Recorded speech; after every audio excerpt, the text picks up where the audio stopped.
2026 winter exhibitor applications are officially open, and here's an important guide and strategy to help maximize your chances of getting a booth. Step 1. Log in or sign up for an account at Vket.com. Browse through the worlds and write down the ones that interest you. Go to Exhibitor Circles and create a circle. Go to Exhibitor Application. Step 2. Now this is important. When you click on Exhibitor Sign Up, you will be given a couple of options. This edition of Vket offers 3 booth styles. The standard 4x4x5 PC compatible booth, a similarly sized but lighter spec cross-platform booth focused for Android users, or a 1x1x2 meter item exhibition display. Detailed specs for each booth style are covered at the bottom of the first exhibition application page. Step 3. Understanding these options will greatly increase your chances at getting a booth space. If you want to exhibit across diverse booth styles, select Multi-Exhibition. Your first, second, and third choices should reflect the range of booth styles you're interested in. I do not recommend picking this option, however, if you only want one style of booth. If you only want to exhibit a specific booth style, select Single Exhibition. As your first choice, pick the style of booth and the world you would be most interested in exhibiting in. Without getting too technical, your second and third choices here have little to no influence on your chances of getting a booth. Step 4. During the application period, Vket may release a chart showing the current sign-up demand for first choice. If you are a multi-exhibition applicant, you can use this information to adjust your booth style choices to the less competitive worlds. Single exhibition should alter their first choice option only if they do not care about the world they are exhibiting in. I've gone ahead and placed more information regarding these recommendations in the video description below. Best of luck to my fellow applicants, and I'll see you at Vket 2026 Winter.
Vket 2026 winter exhibitor applications are officially open, and here's an important guide and strategy to help maximize your chances of getting a booth.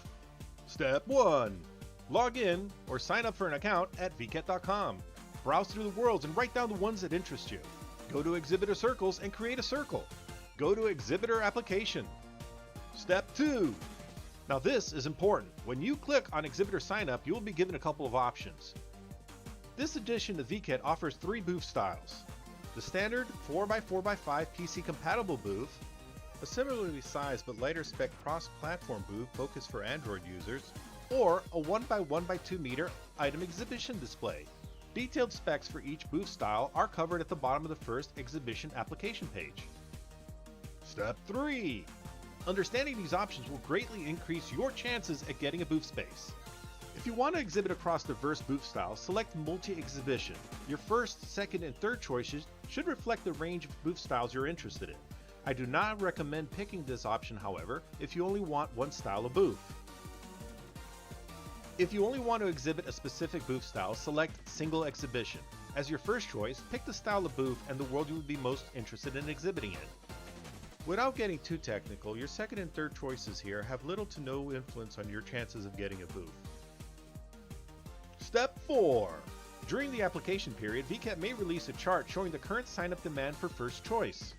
If you are a multi-exhibition applicant, you can use this information to adjust your booth style choices to the less competitive worlds. Single exhibition should alter their first choice option only if they do not care about the world they are exhibiting in. I've gone ahead and placed more information regarding these recommendations in the video description below. Best of luck to my fellow applicants, and I'll see you at Vket 2026 Winter.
VKet 2026 winter exhibitor applications are officially open, and here's an important guide and strategy to help maximize your chances of getting a booth.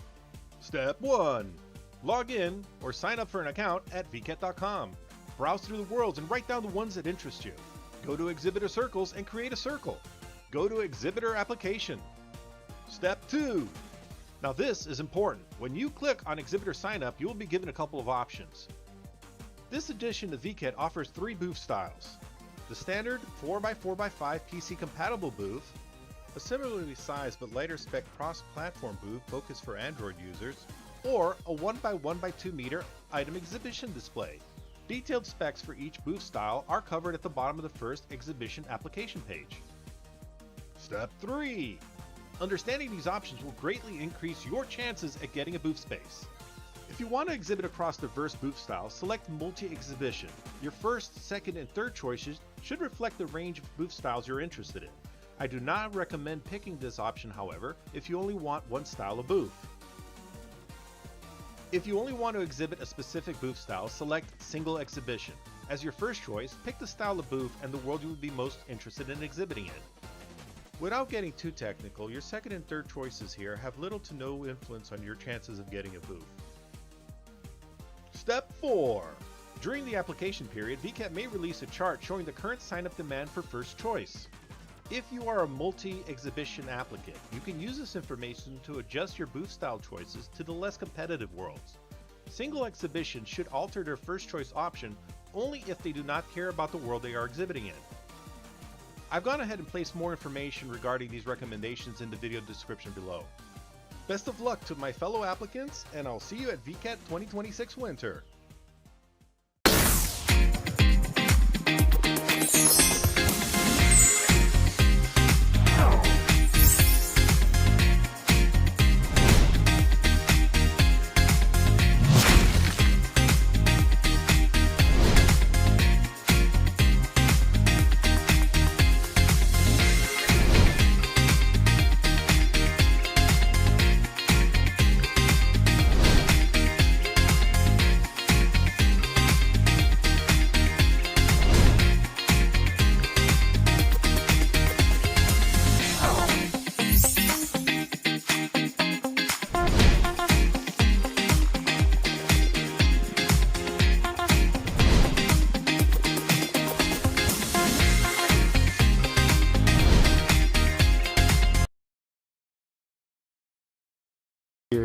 Of course you can. Hi, everybody. I've got Shadow Rhythm with you here. Welcome to the Vket Virtual Market Info Session. This event, of course, is... Of course you can. Hi, everybody.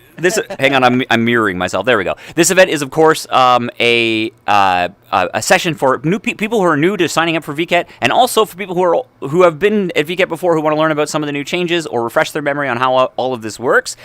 This community event is a group effort, so we have members from the Hickey team that have put together a bunch of content for us, and also Shadow River, who runs the How's Your Progress world, which will become a very important part of your journey through Vket.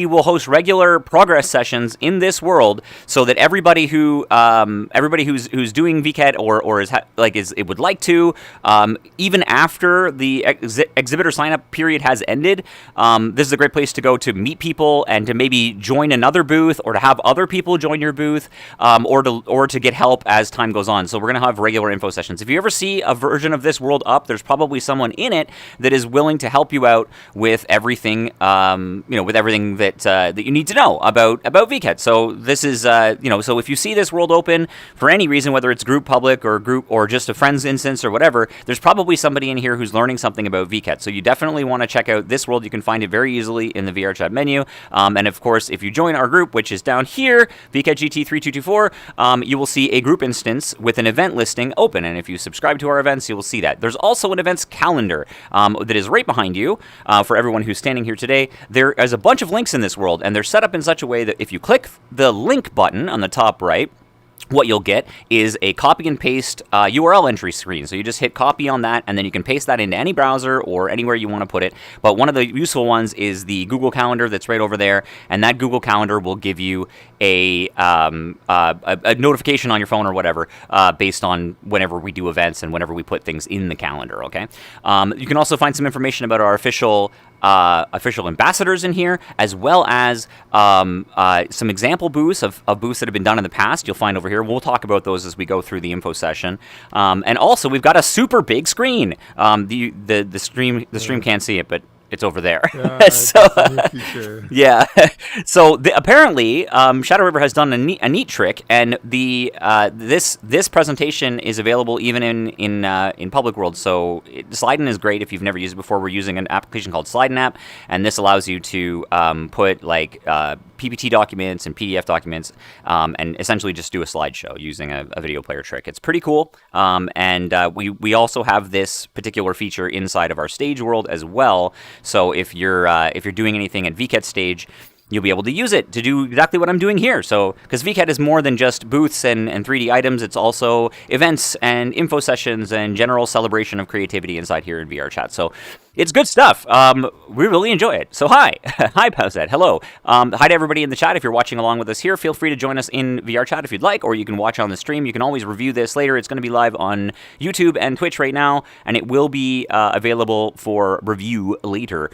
All right, so let's get started on this, and then as we go along, you guys can have opportunities to ask questions and learn more about VKet. So signups are live right now, and the easiest thing to do is to go to vket.com to sign up. But what is VKet? If you're this new, I'm surprised, but if you are this new, I guess I should tell you. VKet is the world's largest, or at least one of the world's largest virtual conventions. We are VRChat's largest event partner, easily, and we have an enormous amount of people that come to our event every 6 months. It happens twice a year. It's a convention for, essentially the social VR space.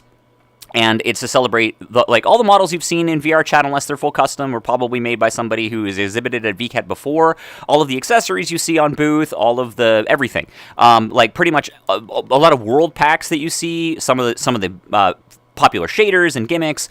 You'll see those people exhibiting at VKet. Everything from Pyomi to Red Sims, Light Volumes, Shadow Rivers, all kinds of stuff. Like all the things that Shadow River has made, different communities. You're gonna find all kinds of people all throughout VKet making custom avatars. Some people use the creator economy, some people use Booth, some people use Jinxie, but the whole point of it is to be an enormous artist alley. We usually do between 17 and 21, 23 worlds every 6 months, and for the most part, they are about 50% of them now at this point. It used to be that everyone is unique, but about 50% of them are unique. About 50% of them are redos. We bring them back, but they all have different content. So even if you see a VKet world that has been exhibited in the past, the content inside that VKet world is completely different, and the world's been updated. Usually it's been made a little bit faster, that sort of thing. So VKet takes place inside VRChat, but you can find more information about it generally, and we will go through the themes of the different worlds as well. But this is, again, this is what VKet is. It's VRChat's largest creator convention, and no matter what kind of creative you are, whether you make videos or models, or you're a VTuber or a regular YouTuber, you play video games, you have a community, you teach Japanese, sign language, art, whatever it is, there's a space for you at VKet. You are more than welcome to come and exhibit here and show the world what you're all about. Each one of our worlds gets about 90,000 to 100, all the way up to 250,000 visits during the 16-day period or so. It's usually 2 weeks essentially, and so it's one of the best ways to get exposure in here, because a lot of people struggle to do that. You upload a world to VRChat, maybe it gets a few thousand visits. That's cool, but it's nothing like being at VKet, where you're going to have 100,000 people see your booth, most likely. All right. So this is the agenda for this presentation. What we're going to go through: what's VKet? Here's the worlds that we're going to be exhibiting. How to do an event at VKet? How to sign up for VKet? What types of exhibits are out there? And we've got a bunch of other information that's in here too for that, and a Q&A session with all of you guys. All right. So we've done what is VKet. This VKet is happening on the 5th of December until the 20th of December. Also, at the end of VKet, we have an event in Japan called VKet Real. VKet Real is a huge 2-day in-person convention that gets about 50,000 people over the 2 days that we do every 6 months in Tokyo. And there are fan events, fan-run, like essentially affiliated fan-run events that happen in other places in Japan as well, like Osaka and Sapporo. And you can find more information about that on our social media, and it's at VKet Real if you want to learn about that one. Our social media, of course, is at ENVKet. That's where you'll find myself and everybody else talking about this, and that's one of the best ways to do it. If you're watching on Twitch, also down below in the description, you can find our Discord server, which is a great place to start and learn more information about what we do. We post regular announcements in the Discord server, so it makes it really easy to find everything that we do, and we have a great team of people that work on that every day. So let's talk about our exhibition schedule. So the exhibition applications have started on the 18th. It is now the 23rd if you're in North America, or the 24th if you're in Japan. And the most important thing to remember about any of these schedules is that they are in JST, which means it's in the future. It means it's tomorrow. So our signups started on the 17th for people in North America, or at least if you're on the East Coast of America, and the application deadline is the 31st, but it's actually the 30th. But I think in the morning. So you should consider the application deadline today. So that's what you don't forget. You need one minus day usually. Yeah, you should always, it's always 13 hours. Yeah, it's 13 hours. They're 13 hours ahead of us, so consider everything ending 13 hours early. So whatever time you see, consider it the day before, because if you wait, you're going to miss it, right? Now, there's no obligation. I think it's really worth it to sign up for VKet. If you even have an idea that you want to do it, even if you're not sure, it's completely fine to sign up for VKet because it's free to do so. You do not have any obligation to pay for anything unless you win a booth and you want to proceed. If you decide not to proceed, it rolls over to our second round, which you're going to see here. So the first allocation lottery results happen on September 8th. And that will be the 7th in North America. And then you have a payment deadline between the 8th and the 15th JST to put in the amount. Now, it's a very affordable thing. It's not very expensive. Booth prices usually hover around 17 US for the full-size booths, and other kinds are cheaper. So there's other ways to participate in VKet for free, and you can join your friends. A circle, when you create a circle on vket.com, that's essentially a group of exhibitors, and there is absolutely no limit on how many people can be part of your circle. So you can split the cost with everybody who's doing a booth. But the cost is there. It's super worth it. The reason why that's there is so that you have the so that we make sure that people are serious about it. If you have a sunk cost in making a booth, then you're more likely to complete it. And we used to do it all for free. All of our booths used to be for free, but then we would have a lot of people who would sign up and then not complete. So we find that by having a small fee, this definitely isn't paying for our server costs, but if we have a small fee, that way people are more dedicated and more guaranteed to come in and complete their booth, which is why there is a small fee there. But it is a small fee, and there are ways you can get around it, and you can join friends and that sort of thing. Unofficially, we can't really help you with that. You'll have to figure out how to do the fee. Some of our ambassadors do different programs to help people get their booths in, and I invite people into my booth all the time. So if I get selected, now there's no nepotism in here. None of the VKet staff or Hickey staff get a booth without having to do the lottery as well. The details of how the lottery works is kind of mysterious, and the selection process is interesting. You may have seen Nekuni's video as we started here. There's a bit of information about how that works in that video as well, and I'll be playing that at all of my streams going forward. I expect to be doing a stream every Sunday at this time during the sign-up period and during the event period of VKet, but also regularly. This is going to be a normal time for us, so we can all come and hang out in here. If we got nothing going on, we'll do a Worldhop. But if we have events and other information to talk about, we'll do it here. But we also do that on Wednesdays as well. The idea behind the streams that we do, or that I do, is an info session first and fun second. but they can always be fun, so it's all good. So there's a couple of features in this world as well, and we'll talk about those as well. But as you're going along here, there is a box over there where you can have some icons above your head that will say what you're into. If you've selected specific worlds, or you think you're going to be part of that world, or once your worlds are selected, you can do that. You can also add information that you're looking for a collaboration booth, or you want to learn stuff. And so when you come to these sessions, you can easily see above everybody's head what it is they're doing, and it makes a good conversation starter. So First allocation lottery results happen on the 8th. The payment deadline happens on the 1st. If you decide you want to pull out and you don't want to pay for your booth, or you can't pay for your booth, it rolls over to the second lottery, which happens on the 25th of September, JST, so 24th in North America. The payment deadline for that is October 2nd, and then everything is locked in at that point. So when these two things happen, that's it. After that, the submission period starts. So this is the real crunch time. So it's a good idea to, if you have something you want to exhibit, to look at the world themes and start working on something now. Because even if you're not selected, you can always use it in a future VCAT, or you can just sell it on your own, right? Or you can maybe join someone else's booth. So it's a good idea to start on whatever your project is going to be now. And the basic specifications of all the booths are available on the webpage too. And we'll get into that too. But most important part is that you don't need to have a booth now. Yeah, you don't have to have it ready now. That's the thing that a lot of people are confused about. The actual deadline. Yeah, the actual deadline is November 9th. Yeah, so don't. I would say that I kind of want to hide this from you guys. Yeah, do not do it last minute. I know many of you always do, but please don't do it last minute. Consider November 1st your deadline. That's to be safe, because you're never gonna know when you're gonna have trouble uploading the booth, or that your Unity environment might mess up. Speaking of that, we'll talk about Booth Maker as well. If you're not particularly good at Unity, there are ways to make a booth without it, depending on the type of exhibit you have. So there is a few options for that as well. Catalog registration starts after that. So this is when the web page will start showing all of your beautiful faces and everybody who's signed up for VCAT. VCAT.com will have all the information from you guys. You'll be able to start creating catalog entries by October 13th, and then the general exhibitor catalog is released on November 10th. And then, just under a month later, Virtual Market starts. So we're like 3.5 months away, right? So if you felt like VCAT just ended, it did, and we're doing another one. So get ready, it's happening now. All right, VCAT Worlds. So we have a bunch of beautiful worlds that are created for VCAT. The first one is Core Heat. Our theme is Fire and Passion, or Heat and Passion this time, and this lovely piece of artwork as well is a good example of that. You can see where the spark plug from last time has sort of blazed into a flame, and this piece of art. Concept of entrance. That's right. And you can do a lot in the entrance world, even if you're not exhibiting with a booth or an exhibition space inside VCAT.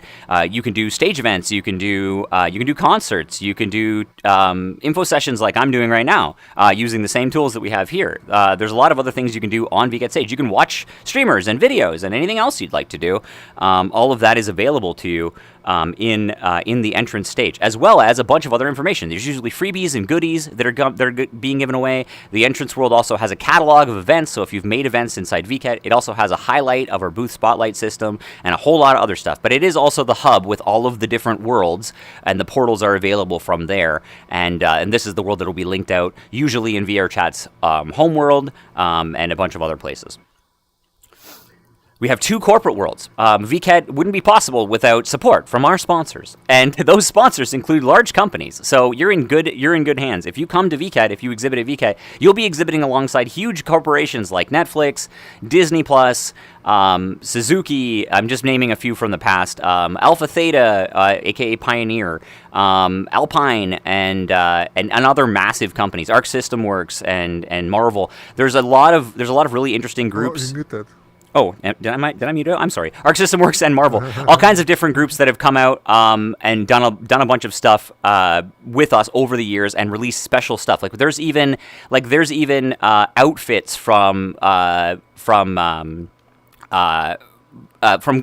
games like Guilty Gear Strive for popular avatars on booth. And all of those things are made possible because there's so many people that exhibit at VCAT that it attracts so many fans that these sponsors are willing essentially to advertise with us. These 2 corporate worlds are a lot of fun. They usually have like a mini games and other things that are going on inside of them. Some of the booth creators will do mini games, like Mondamin had like a bad breath bacteria shooting game and all kinds of other fun stuff like that. So they are really entertaining. We also have this project called the Para-Realization Project, where we try to take cities or countries from around the world, and our plan is to make at least 100 of them. So that's the goal anyway. And this time, Parareal Spain, which is going to be pretty neat. This fits the theme of passion, at least stereotypically, right? And then, of course, we have Yokohama. Right. Go next slide. Next slide. Oh, yeah, I guess it's in there. That's right. So the full picture of Perreal, Spain. You'll see our Spanish dancer VketChan, and as well as a bullfighting Neagle. Right, so pretty neat. It's a great little theme there. You get a little bit of a teaser of what the world's going to be themed after. You'll notice that there's some futuristic stuff in here as well. You may remember that there's this kind of an ongoing storyline with some of the Perreal worlds that involve like robots from the future. So there's all kinds of cool stuff in that. The idea is to showcase what the place looks like, but with an enhancement that sort of goes on top of it, like an imagined future version of what it is. So it's everything with Vket on top, right? Same thing with Yokohama. Now, this is the second time we've done Yokohama before, but we did it in the summertime last time. So this is a wintertime Yokohama, and it's known as a place where you go on dates and stuff. So it tends to be kind of a romantic place. I visited Yokohama myself in preparation for this upcoming VKet, and it is actually really pretty. We went to a rooftop building and had dinner there that had a view of the Ferris wheel and the skyline of Yokohama. And it is a beautiful place to go and hang out and go shopping. They've got these brand new malls everywhere. It's absolutely gorgeous. So Yokohama will be a lot of fun too, and this is where you'll find the companies that do it. So Vket, a lot of people kind of get icky about corporate stuff in VRChat, but the reason why these corporations are here is because you guys are here, and there's so many more. So those three worlds, the entrance and these two, and the entrance doesn't really count either because it's more for exhibitor stuff. That's it. The rest of the 17, 18, 19 worlds that are in here are exhibitor worlds. And those worlds are what make up the bulk majority of time that we work on VKet and everything else. So let's move over to those. Here's our creator worlds. There's three new ones, which is what you see here.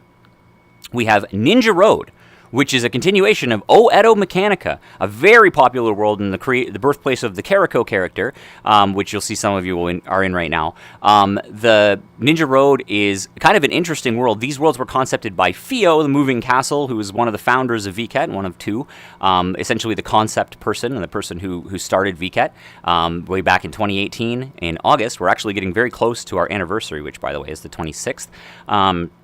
And the one of his first maps ever, one of the most popular maps he ever released in VRChat back in the SDK2 days, back in 2018, 2019, or actually it was early 2018, I think, is when he released it, is Ninja Road, which is like a parkour that you have to jump through as a ninja using SDK2 physics. And I still enjoy it to this day. I go to it every now and then.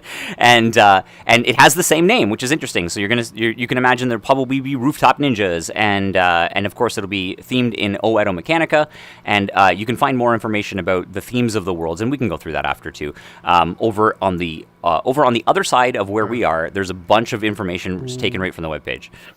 Yeah, where you apply, you need to pick the world That's right. So it's good to know what they're about, and I think that's pretty important. As we go through these, the important part is that these worlds serve as a writing prompt, okay? They are effectively the whole point of this concept art and the information about the world and the story behind it and the keywords that we give you is to give you an idea of the kinds of things that people visiting the world will expect to see in the world. So think of it as a writing prompt or a creative writing experiment where you might want to theme your booth or your content after the theme of the world so that it fits, and so that when, if people are looking for cyber ninjas from the future based on the Edo past, this is probably the place they're going to go looking for that kind of thing. Like you would expect weapons and like ninjas and samurais and robots. This is probably the world that you would want to choose to exhibit in if that's the kind of content that you're producing, or if that's the kind of VTuber you are, if that's that's the theme you're into. This is probably the world for you, okay? And all of these will have that similar, that's the whole point, right? It's a writing prompt. So World End Librarium is part of the World End Utopia timeline, and it is a new entry in that world. It is one of our completely new worlds, so it is being made from scratch. World End Librarium is I'm doing this off the top of my head. It is a memory of humanity, essentially, a library that holds the memories of humanity. The World End storyline is fantastic. If you want to learn more about that and other lore inside VKet, look forward to Mechamart and Kudo from Mapletree. They do these wonderful world hops. He's right here. He's with us right now. And they have a crazy wall that you can find in here and on their avatar that will talk about the storylines that are connected to that. And you can go to previous World End worlds to get inspiration about this one, as well as it's all good. Wrong thing. Sorry. As well as more information about all of this. So there's a ton of lore and backstory in this, and you can lean into that with your booth creation. But the idea behind this one is like holographic future, people stuck in VR, apocalyptic stuff, and also libraries, right? So if you wanted to make like robotic themes are usually popular. That's right. Yeah, World End in general is like the result of a never-ending war. You know how they always say that we don't know the weapons that World War III will be fought with, but in World War IV it'll be sticks and stones. It's basically that. So like it's a really good world for that. If you like those like post-apocalyptic, like where all the entirety of Earth is in ruins and there's hidden technology everywhere, kind of like Final Fantasy VI-ish, a bit like that. So it's got a lot of inspiration from those types of JRPGs where it's like fantasy, or a little bit of both, right? We have the Zucchini-verse. So this world is a bit tied in to the kinds of themes that you would find at our new event, VRChat, as well. VRChat is sort of a fan-run like sister event to VKet that started recently. It was quite popular, and essentially it's VKet for little scrunkly guys and other types of characters. So you'll notice on the art, yeah, this is VKet's mascot right here. If you visit Ponda's 3D scan version of VKet Real, you can also see a plushie version of him. We saw it last night. But in here you'll see a lot of familiar faces. You'll see like the Mango Bird and Ponkei's Wormy Sock and the mascot to VRChat and Murudu and other interesting little characters. So if you make little characters like that, this might be the world for you. If you make like cute follower like things, like little follower pets, or if you make cute things. Yeah, fluffy cute things. Anything is like in general, doesn't need to be small character. It's like you can, like, if you have a good avatar, it might be good. Yeah, exactly. But the world will be like sort of designed around the idea that most of the people exhibiting will be doing something small. But something like Shadow River's avatar would also be very welcome there, and that sort of thing. That is, and again, you can exhibit anything you want at any one of these VKet worlds, no matter what the theme is. But it's very likely that when people are visiting the world, this is the kind of thing they will expect in there.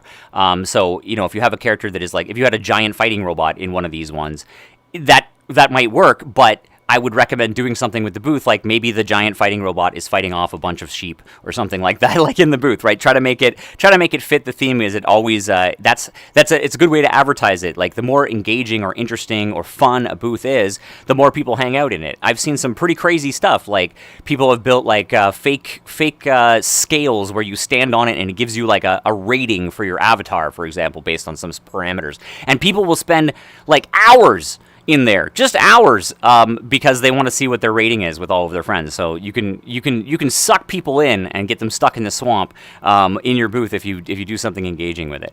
Hi, no, it's good to see you. Yeah, cute mascot types. You got something? There is a gimmick for this world, which is That's very similar to the hypothetical garden exoplan we had a couple years ago. That's right. I don't know if you mentioned that, but that's really another way for you to be able to participate in VKet is through all these little extras and that they have participating. So it's very important for you guys to keep an eye on like our Twitter feed and see how you can participate in it. So I think it's submitting like a design for a character or something that's going to participate in the whole. Thank you for the reminder. So we do have this. Actually, I'm really glad you did, because I did forget to mention this. So we have something called the world features, and certain worlds will have additional features. Again, thank you, Nekani. Each world will have different features. So as we get through all of these, for this particular world, there is essentially like a creature catalog in the Zucchini-verse. So what you get if you're submitting through Unity is you get a script.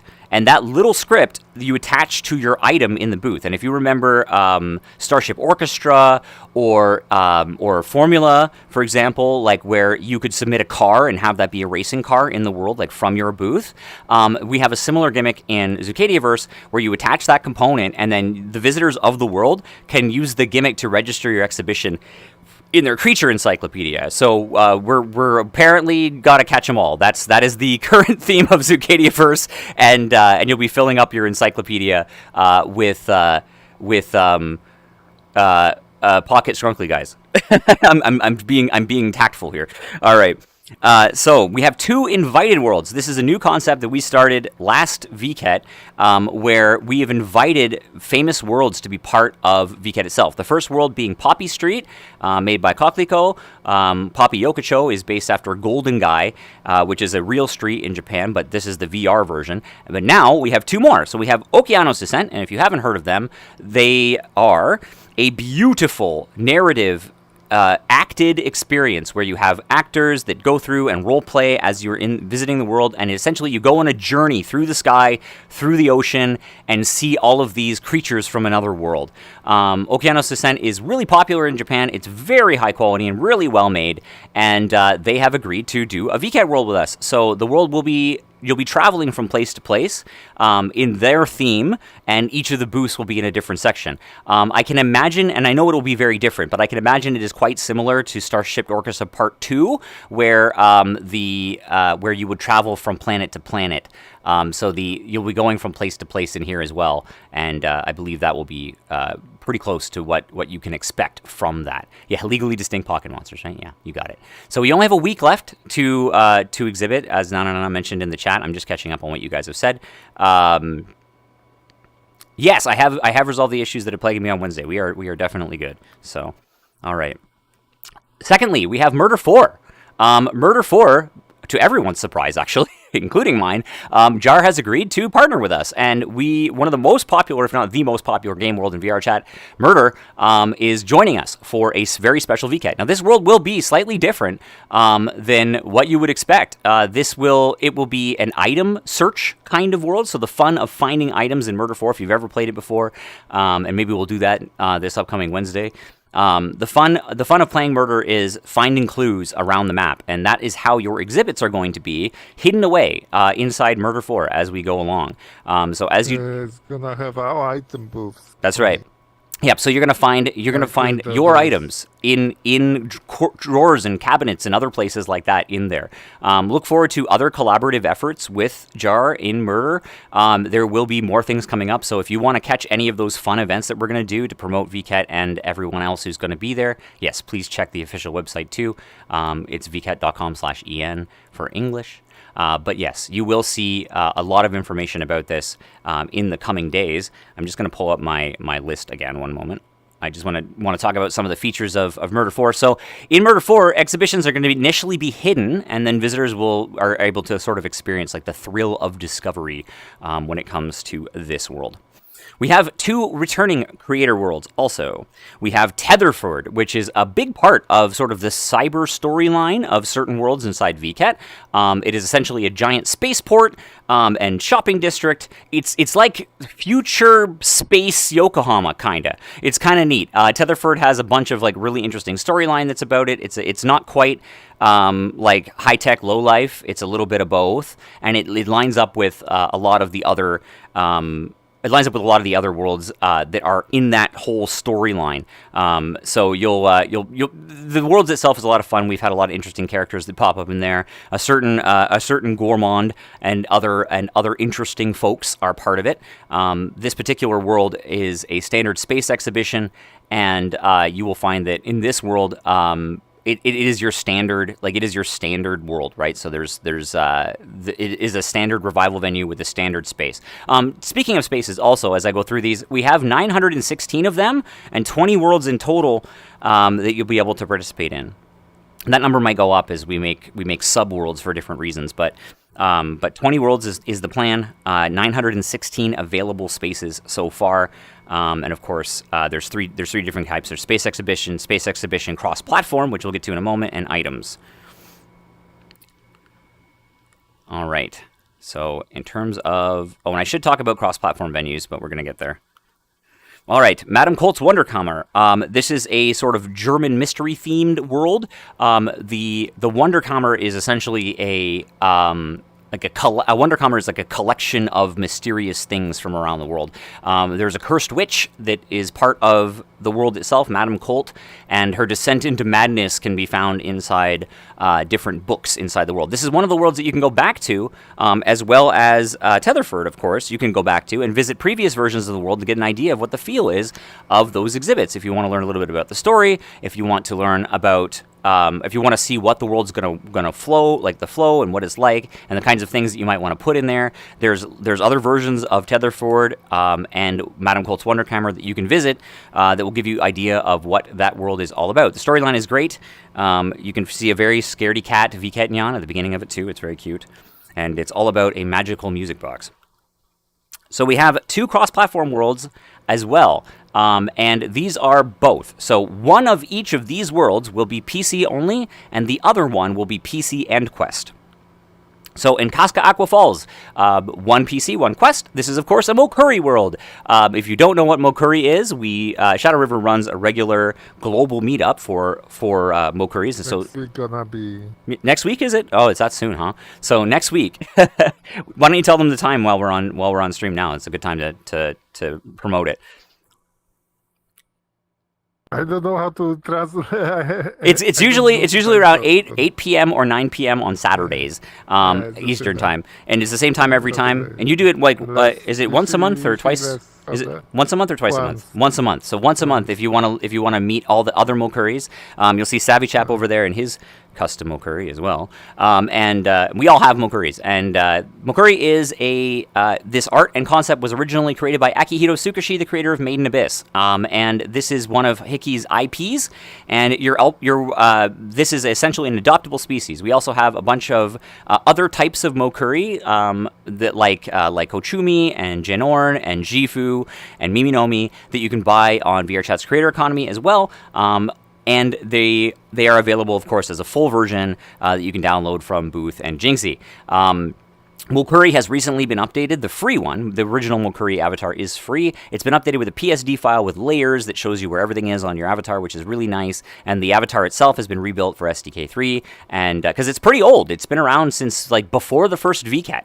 So Mokuri, the lore behind Mokuri is quite long. We have many Mokuri in universe worlds. So this was our first like IP world, Mokuri was, and so it's the first world we've ever done that was like IP based, and we've done others for commercial entities in the past as well now since then, but generally Casca Aqua Falls is it's the essentially like I guess a Mokuri princess's homeland, and the entire place is powered by hydro dams and these water wheels. It's really neat. It's very beautiful. It's very huge. The world is like I guess. How do I say it? Everything is large. It's very large, especially if you're a Mokuri. It's an enormous world, and it's a lot of fun. The theme is just bright and colorful and airy, and you'll be able to. I would recommend kimono stuff. Same as Zoo World. Yeah, the Zucadiaverse. So that's the kind of stuff, but it doesn't have to be. Like, it can be cute, fluffy, or not. Mokuri is also they're tinkerers. They like to build things, and so if you have a booth that is a gimmick, that's probably okay too. Or if you have like weapons or steampunk stuff, Mokuri is all very into that. Mokuri has a lot of different themes. There's fishing stuff going on in this world as well, so you could do something with that. Nature, plants, jungles, aquatic stuff, all of that would be welcome here. Fallen Eden. Fallen Eden is a giant digital 3D printer that is part of the is part of like sort of like the HMD drive timeline, which you can learn more about at the lore hops, as well as in general when you read through the worlds or visit any of the previous worlds that are connected to it. Fallen Eden is this enormous solar powered, Hoberman sphere powered area where you sort of click through each one of the different sections, and it unloads and reloads the booth. Going way back to VKet 5, we had a world called Udon Cube, and then after that, we started doing Pop and Splash and Pop and Jump and other worlds like that, where essentially there are larger booths that are in they're sort of selected outside, but the space exhibition type is the same. So yeah, there's gonna be normal booths now on the Yeah, I don't want to be big. in the previous worlds we've done, Fallen Eden had 3. There was two worlds with regular size booths, and then an item booth as well inside with a bunch of items. And then we had a third version which was mega sized booths, but we are not doing that this time. That is one departure from the previous Fallen No, Edens. it was 10, 10, 10. It was 10, 10, 10. That's what I'm saying. That's right. There was Yeah. never normal booths. Yeah, they were always a bit larger, right? So you could always do Like more. this one. Yeah. Yeah, this size here. To the shadow. That's right. So this, yeah, you can see it. You can see it here. So this yellow space on the ground, this is how big the booths in Fallen Eden were. And then we also had the ultra-sized booth, which is this giant pink area over there. So, yeah, but we are not. We are. I don't believe we are doing. Yeah, it's going to be over here. Change about this. It's the standard one. That's right. Yeah. So yeah, so all of those worlds, and we'll go through some of this stuff at the end of this Q&A session, of course, too, right? So also events at VKet, you can do events, they're free. You can make events at VKet at any time. So we have VKet Stage, which includes our entrance world and maybe one more. The VKet 2025 Winter World looked like this. So the stage. Just off to the right of the speakers here, there's a bunch of buttons for doing things like pens and microphones and slide an app and live streams and whatever else you'd like to do. If you want to throw VRCDN in there, you could.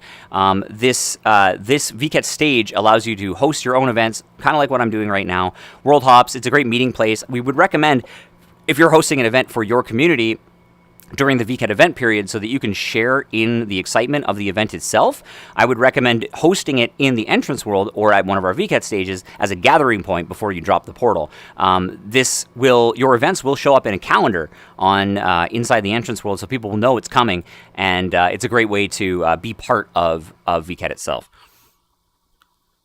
We also have VKet Lounge. Now, these lounge areas are a lot of fun. You guys may have remembered that we had one in Akiba last time. We had a maid cafe in there where you could make almu rice and write things on it. And we also had we've also had it in our exhibitor worlds. The one that's pictured here is Kowloon Empire Void Alley. It has eatable food. We have a gimmick where you can stick a sticker on a specific wall and it shows up in your camera, so you can put your community's logo in there. There's basically features that are really good for hosting a gathering of some kind. This could be like a fan of a certain type of avatar, maybe, or an avatar creation that you made, or you want to host a try-on event, or you want to host a maid cafe, which is often what they get used for. Yeah, it's really good for that. Event. Yeah, any sort of cafe event or any sort of hangout, group hangout, or RP. It's really good for RP. So if you're an RP group of any kind, the VKet Lounge is a great place to host an event. So when you're hosting an event in VKet, you can say what world you're doing it in, and if you're doing a VKet Lounge or VKet Stage event, you can select that as well. And there will be a number of worlds with these specific areas that are carved out for you, so that you can host those kinds of events. And they're really good for that. Last time we had it at Cocoon Art Aquarium, which was really, really nice. But Cocoon Art had a lounge. There's 3 of them upstairs. And we did a bunch of events up there as well. We did VTubers in VKet info sessions. We did maid cafes. We did general hangouts. It was pretty cool. So, community collabs. I have already received a couple of questions from friends from various community groups and events and award shows and things like that who have asked, hey, can we get a community booth again? And there will be no open call for applications this time. I apologize. We are going to be reaching out to communities, and there's a more limited number this time, but I will say that you'll probably see more global communities this time, which is pretty nice. So you guys love community events. You're actually, the global community is more enthusiastic about community events than the Japanese community is, coincidentally. So you'll probably see more global events in terms of community collabs. So we are reaching out to a group of people. We have a bunch of exciting announcements for that as well, and that is a departure from what we did last year.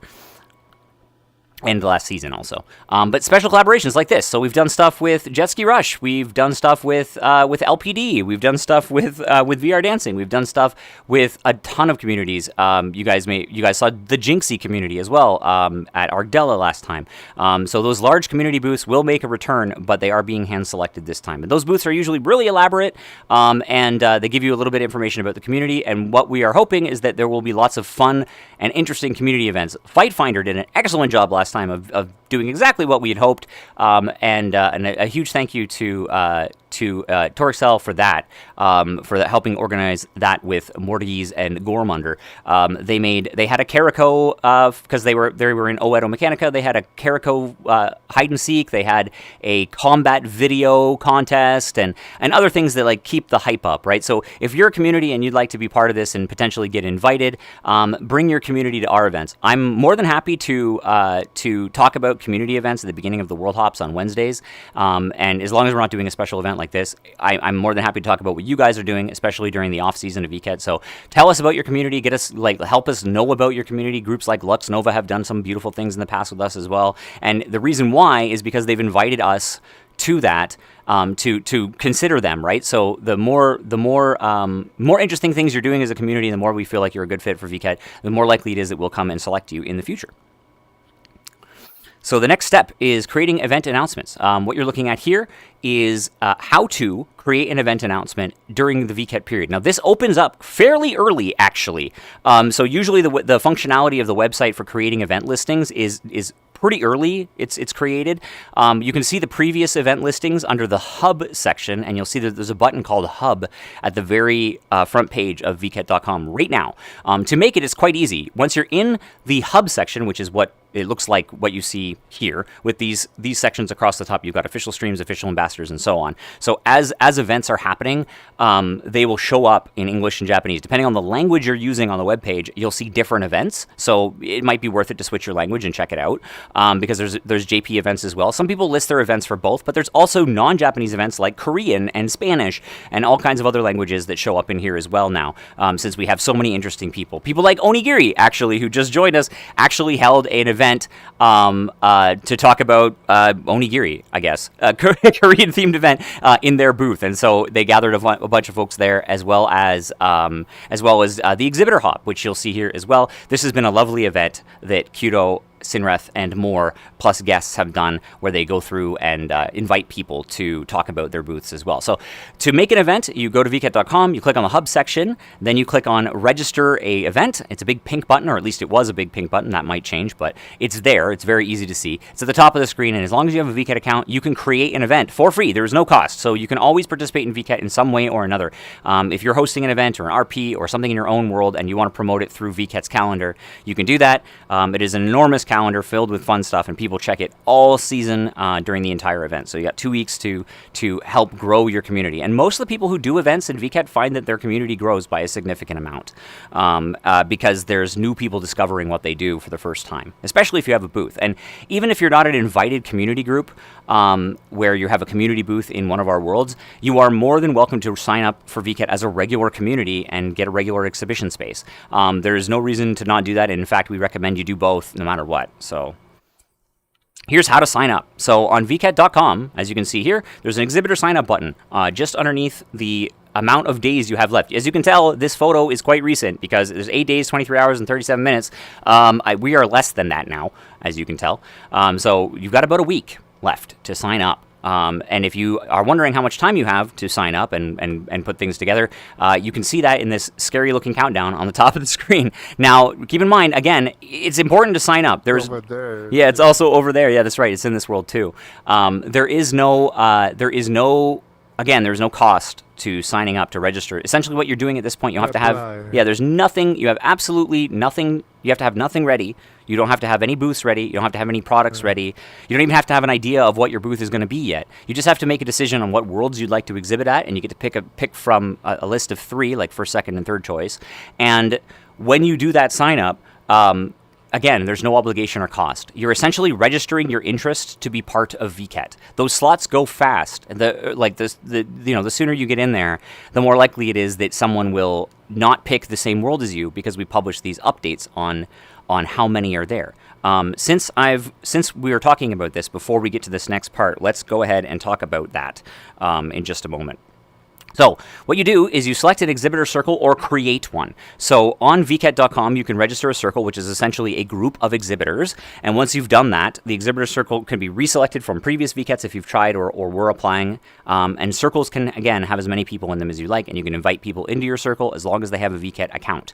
Vket.com has a sign-in system for single sign-on for things like for Google SSO or Microsoft or a Line account and a few others. So it's really easy to sign up. If you have a Microsoft account or a Google account, you just click through and away you go. And you'll have an exhibitor account. Then you can create a circle, and that is essentially, if you've ever heard of how Commiecat works, Commiecat essentially, people get booths and then they create these like temporary doujinshi circles, right? Of people who are making new comics usually for the event every 6 months. And it's very similar to the way we do it, where you can create a circle. A circle can be just you, or it could be anyone else you invite as part of it. And that is a great way to share the cost of a booth, and again, it's pretty cheap, but we recommend, bringing as many people in your booth as you feel that your content can afford.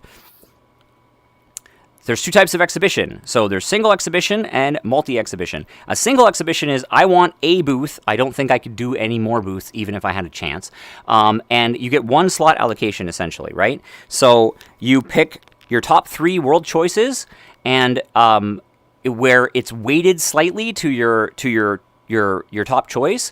And if you get selected in the lottery system for the world that you chose, your top choice is usually the one that gets selected. So if there is space. Now, we're going to be talking about that in a moment because it goes quickly, and there's ways that you can game it just a little bit to give yourself a much better chance of getting in.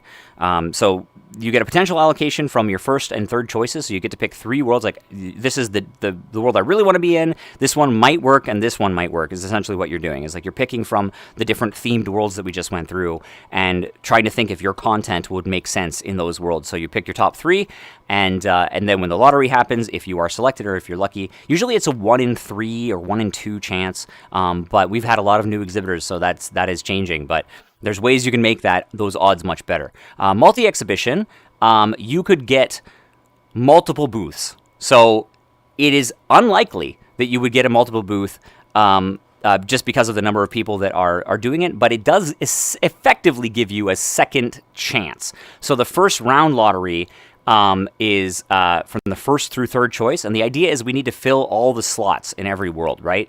So in multi-exhibition and single exhibition, your first choice lottery is a potential allocation from the first 3 in single, and in multi, it's a potential allocation from first 3. It works exactly the same way. The second round lottery, if someone didn't pay for it or there's still slots left, is if there's no allocation were given on the first round and vacant slots exist in your preferred worlds, a single exhibition will give you a second chance as well. In multi-exhibition, you get, again, if vacant slots exist in the preferred world. But the difference is, and the interesting part is, if you create a booth that is, a space, if you have one world that's a space exhibition, one world that's an item exhibition, and one world that is a quest exhibition, the odds of you getting more than one booth in a VKet are higher. There's another thing that we do as well. If you are part of the creator economy, you get preferential treatment in the lottery system, which would explain maybe why Ryujin has so many booths.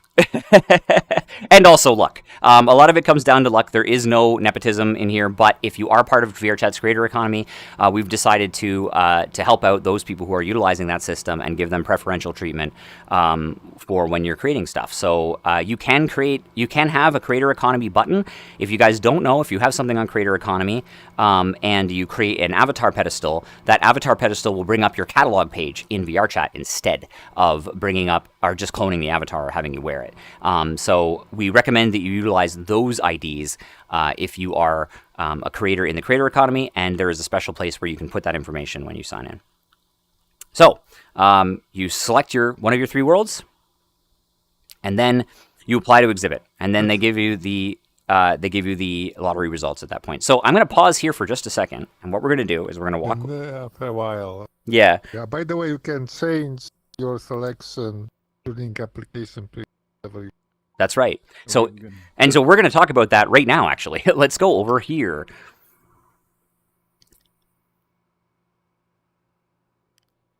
So that's an excellent segue to this. So I was not expecting this to be ready today, but it is. So amazing. If you may recall, there is 900 slots in 917 slots in this VKet, and we already have 982 applicants. If the application lottery were to be held today, some people wouldn't get in somehow. So that's how many people we have already who are exhibiting.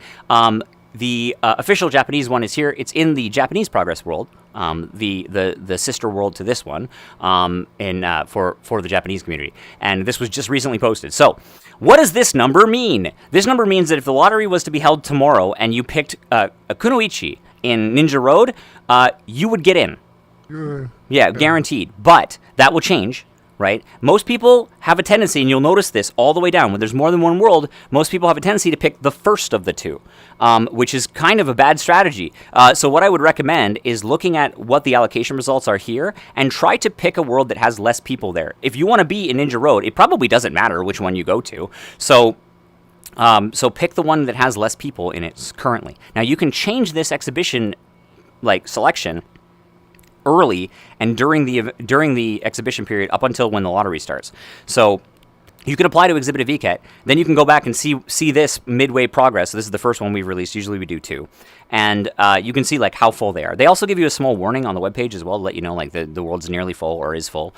So this is a 1 in 2 chance is basically what that means. So if we were to hold the lottery today, you have about a 1 in 2 chance of getting in. But there are worlds right now that have much less than the total number of exhibitors. You can see Dimensional Zoo or Zoocadiaverse. That is 32 out of 40, so either of those worlds right now is not full up. And of course, in all the item exhibitions, these are really open right now. There is only 6. Go ahead, Nagani. Just real quick, I think that this this isn't actually Avatar exhibit. This is this is the Quest compatible. That's right. That is correct. It doesn't make sense. So that might be either mistranslation or they didn't put it correctly in the original. Yeah. But yeah, it's the other. It is the other. The Quest world of Casca Aqua. Yeah, so it could be... I have to double check on this. We're pretty sure it's a Quest Space exhibition and not a Quest Avatar exhibition, but I will double check for you guys to see. Sometimes the rules will change midway through, and we will email you generally when that happens. So when rules change in VKet, we send an email blast as well as information. In my page, there's a news section, and there's a news ticker on my page on vket.com where you can learn about some of the changes that are happening in the worlds. If we make a decision to change some stuff, you will get a notification about that as well. But so this might change, but regardless, right now Murder is not packed. So if you have an item exhibition that you'd like to do, I would highly recommend picking Murder. Yeah, that's likely because people pick second choice as an item. That's right. Oh yeah, that's right. So that's right. This is only first. Yeah, this is only first choice, so there's 982 first choices. Everyone else, so all of these worlds are technically probably full at this point. There's a first, second, and third choice, as you saw, and if the lottery were to be held, a lot of second choice people would go to item exhibitions and places like Murder. So, but yeah. If you pick item as a first, you probably have... Yeah, you have a very good chance of getting in, yeah. If you don't want to make a full booth, but as you can see, everybody wants to do full booth. Yep. Now, one thing I wanted to ask and also point out, item exhibitions can be avatars, can be items, can be objects, can be pretty much anything. Can be gimmicks, can be shaders. Can you have more than one avatar pedestal on an item booth? So item booths, they are effectively, it's designed for one thing, but they are effectively a... it's like a 2x2 or 1x1 booth. Yeah. So it's gonna be later on the slide. Yeah, you'll see information about that. But yeah, it is anything you can fit inside of the smaller regulations for that. Technically, yes.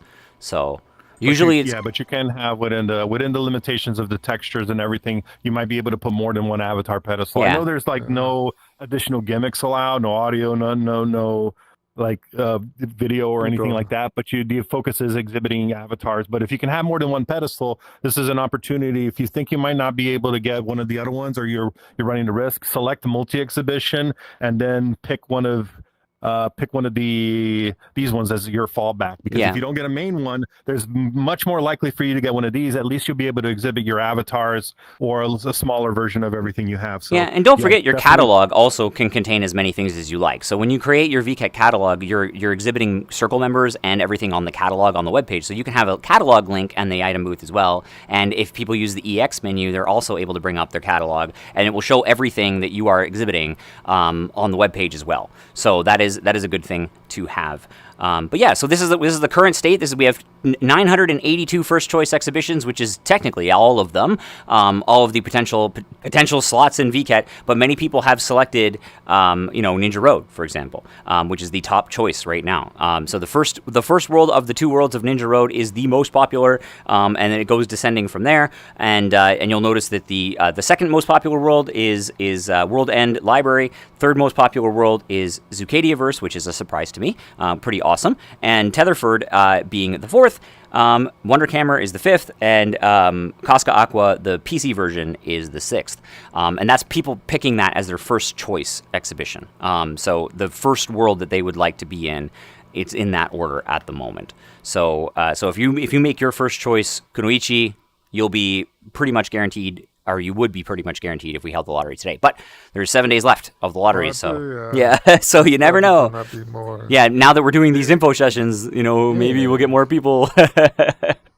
One other thing that's important to point out is that if you are applying for PC related booths, you're not supposed to be exhibiting the same product across these booths. If you're doing for a PC and a Quest, it should still be okay. You can. But if you did a multi-exhibition and you happen by some crazy coincidence be able to get both a PC and another PC booth, you have to exhibit different things. That's right. So keep that in mind if you're doing applications. I highly recommend, if you're doing multi-exhibition, you pick one of each category, because it's more likely you are going to get at least something to be able to exhibit your products. Yeah, and if you are going to include, like, if, for example, let's say you're allowed to join multiple circles too. So if you're part of a circle with someone else's booth, it's not a good idea to exhibit the same product in all of the booths all the way down. It's not a good idea to do that. We have seen that happen in the past, so we do have some rules about that, and we'll talk more detailed rules in a moment. All right, let's pop over to continue the slideshow.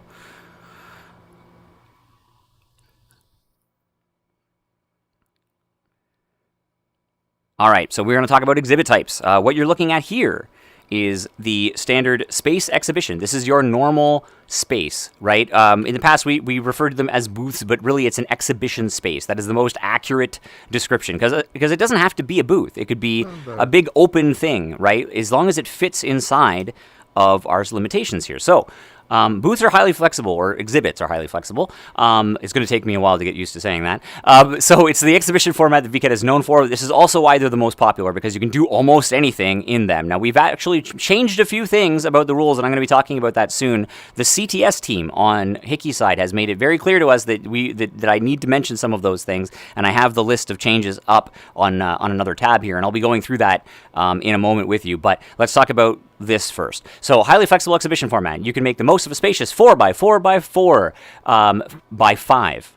So, though that size over there, if for the sake of the stream, this size over here, and also this giant blue box behind me as well. Yep, so you can see it here from the illustration as well. This is your standard submission. Now, the cool thing about these is you can submit them two ways. You can use Unity, which is the traditional way of doing things. We have a very deep SDK that does the submission process for you. It checks your draw calls, it checks your sizes, it makes sure that everything is inside the booth properly, that you've named everything correctly, that you're using the right shaders, etc., etc. That is the first thing that our SDK does. It is really robust. If you've never used it before, it is pretty powerful stuff. There are videos on the web of using the VKet SDK, as well as info sessions. A lot of our ambassadors will also do sessions. Ambassadors and GA members will do sessions in our Discord as well as on stream to teach you how to upload a booth. VRChat loves to do that. He does essentially working group sessions for an entire day most of the time, and works with a bunch of people to build these booths out as well. So look forward to those, or think about making one yourself if you've done a booth before and you'd like to help some people do it. I would recommend it. So standard exhibition, you create your own shop. or space or immersive experience. There's all kinds of amazing gimmicks. Some of them are showcased in here. Things like where you can shrink yourself down. So if you make it where you enter the room and you make yourself tiny, then your booth can be essentially as large as you want it to be, up to the limits of Unity's floating point calculations. So you can be pretty small if you want, and the booth will allow you to put pretty much anything you want in there. The draw call limits are pretty great. You can have 10 Udon behaviors as well in here that you write yourself. We have some limitations about what you can do with Udon, but they're not very tight. You can do a lot of cool stuff with it. So think of it as a mini world. You need to keep the Udon stuff inside the booth. It cannot. That's right. Yeah. The Udon behaviors get deactivated as you leave. Shaders. That's right. Yeah. So the booth has a space around it, and it's got a little bit outside of it as well, so you can carry items around and things like that. Certain things like our own built-in scripts, and we give you a bunch of stuff. We give you like a chair system, we give you an item attach system, we give you a pickup system, we give you a bunch of other stuff that's all built into the SDK. These are different behaviors that have prefabs that you can slap on, and but that also counts. So if you're using ours as well, but there are things like items you can drag out of the booth, but other behaviors disappear. So if you have that's the items, there's a prefab that those can be out. That's right. So if you had something that, for example, like an item that when you enter the booth it follows you, or something like that, it will stop following you when you exit the booth, right? There's also not mentioned here the size limit is 10 megabytes of build world. Yep. So when it's compressed. 40, and 20 of draw calls. That's right. So 40 with the coupled one. Yep. And pretty soon, actually, I should probably mention this now. So there's a couple of changes from the last VCat. It's kind of important. I don't know if we have a slide for this, but I will double check. Also, 100 megabyte of uncompressed. That's right. The submission folder. That's right. Yeah. So the submission folder has to be 100 megabytes or less. So keep your mainly it's your textures and music that will be the worst. So think about that. Everything that needs to move to work. Yep.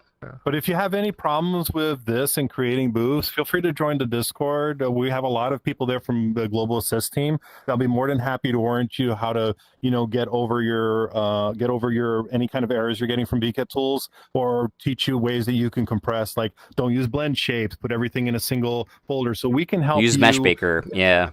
Yeah, exactly. So the sooner you join in the Discord and participate, the easier it will be for us to be able to help you out. Because if you come in the last hour, like it usually happens, and have a whole bunch of errors, it's a lot more difficult for us to help you. So get in, sign up for our Discord, and just check us out. We've got people that will help you 3D model stuff as well. And I guarantee, but if they have the time, we will help you. So don't let the limitations of your knowledge be an impediment for you to participate. So we'll be there for you. Yeah. Also, I am better than ChatGPT. It's true. It's true. Yeah, true. But also, if Unity isn't your thing, you can also submit space booths with VKet Booth Maker. You can find that by going to vket.com, clicking on your icon in the top right-hand corner for my page, and in the drop-down, you will see a Booth Maker button. And this will allow you, like The Sims, to slap a bunch of stuff together and then submit it without Unity at all. You can. For that. Yep, there will be. But yeah, so don't be worried if it's this. Now a few things have changed since the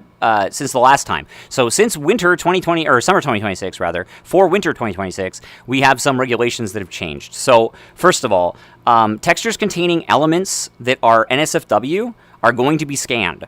Okay, so we are preventing that. So make sure that even if it's not shown on the avatar, even if it's baked in, if your textures have some suspicious stuff on them, you absolutely must not have that in the booth, okay? So the details of how we are scanning that, I cannot tell you because that goes into privacy and security, right? But we are scanning them. So consider that we will if there's something suspicious there, we will find it. So please do not. Okay, so please edit the textures of your avatars if you're submitting them. That's so. Even before that, in beta test, people will find it. Yeah, people will find the suspicious stuff. Check that. We have a yabai list, and it doesn't mean that we hate NSFW content or adult content in VKet. It's totally okay, but we don't want it to be. We can't do it due to VRChat's TOS, right? It's not set over here, but you both need to follow. Yeah, you got to follow VRChat's TOS and our TOS, okay? And part of our TOS is that you cannot have any textures that and this goes beyond just nudity, okay? This is anything that violates public default indecency, which is the way that it translates in Japanese. So that includes depictions of NSFW stuff, but also things that would be like incredibly gory. Depictions of self-harm and other things like that should probably not be in there before. Believe it or not, we have pulled more booths for self-harm than we have for NSFW stuff in the past. So just to give you an idea. And if for some reason your booth sneaks through and then one of the millions of people to visit VKet has discovered something like that, your booth could get pulled down mid-event. So don't take a risk. Please do it. Make it safe for work and wholesome, okay? It doesn't have to be super wholesome, but just make it like PG-13, okay? That is basically the guideline that you should go by. Regarding optimization tools, we've changed a couple things too.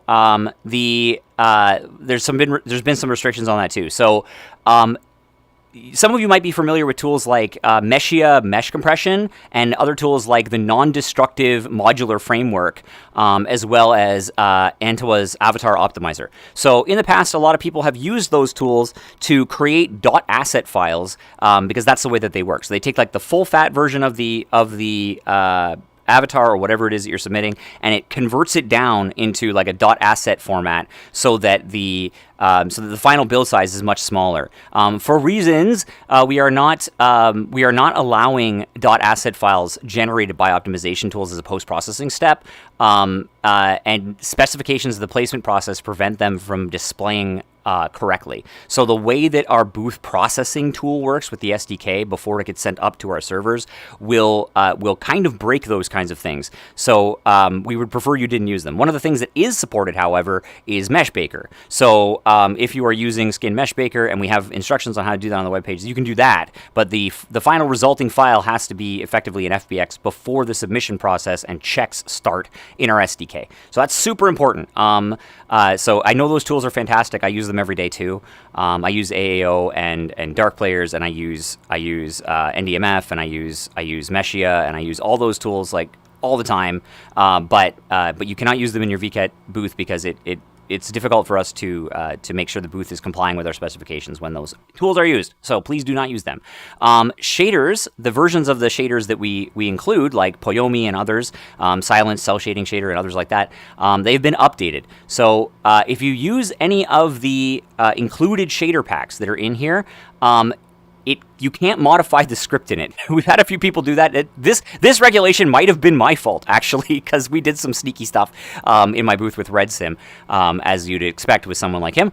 And if the shader itself has been modified, you have to make a duplicate of the shader and include it in the submission folder. So let's say you take Silence Filamented Shader template and you customize the Silence Filamented Shader template. It still says it's Silence Filamented Shader, but you will need to rename it and put it in your submission folder, and you have to put it in a new folder, and the details are again on the website, but it's custom, not like your exhibit number and then / whatever the name of your shader is. So that has to be that. So one thing you can do is you can do a lot with shaders, and you can include custom shaders as well. You probably should delete meta files if you do that, so it has new ID. That's right. Hey, that's a good tip, actually. Of the shader. Yeah, you may notice. Conflict with, yeah, because those shaders are included with VKet World. That's right. So, yeah. Yeah, so if you want to use any of the conflict, that's right. So if you need to change the ID, so it. Unity sees it as a different shader. That's right. The other thing, too, is that you cannot use shaders that are named the same as the Unity built-in shaders. The reason why, and this is pretty simple to understand, is that we have a build environment just like you do in Unity, and when we build our worlds, we do it in an automated way. So if a shader has the same name as a built-in shader as in Unity, like if you call it standard, for example, we will use the Unity standard shader and not your custom shader. So you must name it differently. So that is important, and that is a change from the previous event as well. So if you want to include shaders other than the ones, that was always the thing. No, this one's new. You can't use it if you use a shader with a modified. Like if you use one of our shaders and you modify the script, we do not pass the shader through anymore, and we used to. But yeah, it always probably okay. It would break. Yeah, it would break it, right? Like you'd get a white, like sort of white material instead, and other things like that. So we're actually checking for that now in the SDK, which is the difference. So it was always a thing you shouldn't do, but now we're checking for it right? Okay. Yeah, so look for that. We also have component regulations as well. We have removed the ability to use Dynamic Bone and Dynamic Bone Collider. That's because VRChat has a world-based one for FizzBones now, so you can just use those instead. We are also removing the standard VRC Unity video player and the VRC AV Pro Unity video player. That one is particularly different, right? So we also have removed VKET video player. Okay, so I will get you guys more details as to why and what, if anything, is the replacement for this. And controlled components, VRC's AV Pro video player and VRC Unity video player have also been removed. I suspect it has something to do with us wanting to use those features in the world itself. For example, one of the biggest complaints we got about the lounge was the lack of a video player. So the problem is, if we have a video player in there that is controllable, and then people put control scripts in their booths, it may conflict with those things and other stuff like that. This is a guess as to why that is, but that is one of the changes. So with those exceptions, space exhibitions are the same, but without those things. So that's a highly technical bit of information, and if you have questions about that sort of thing, I highly recommend to ask during the Q&A session, because we'll talk more about it. But those are the things I had to get out of the way and on record before we move on. Okay. All right. There will be a video player, though, correct? There will probably be a video player. I cannot tell you for sure because I don't know myself. I know that all the video player components that we released previously have been removed, as well as the ability to use the default ones. So I don't know. I know a lot of booths rely on it. No. I'm not saying no. I'm not saying no. I don't know. I think it would be quite unusual if they did that, because a lot of people rely on it, and also Boothmaker uses video players too. So I suspect there's going to be something different.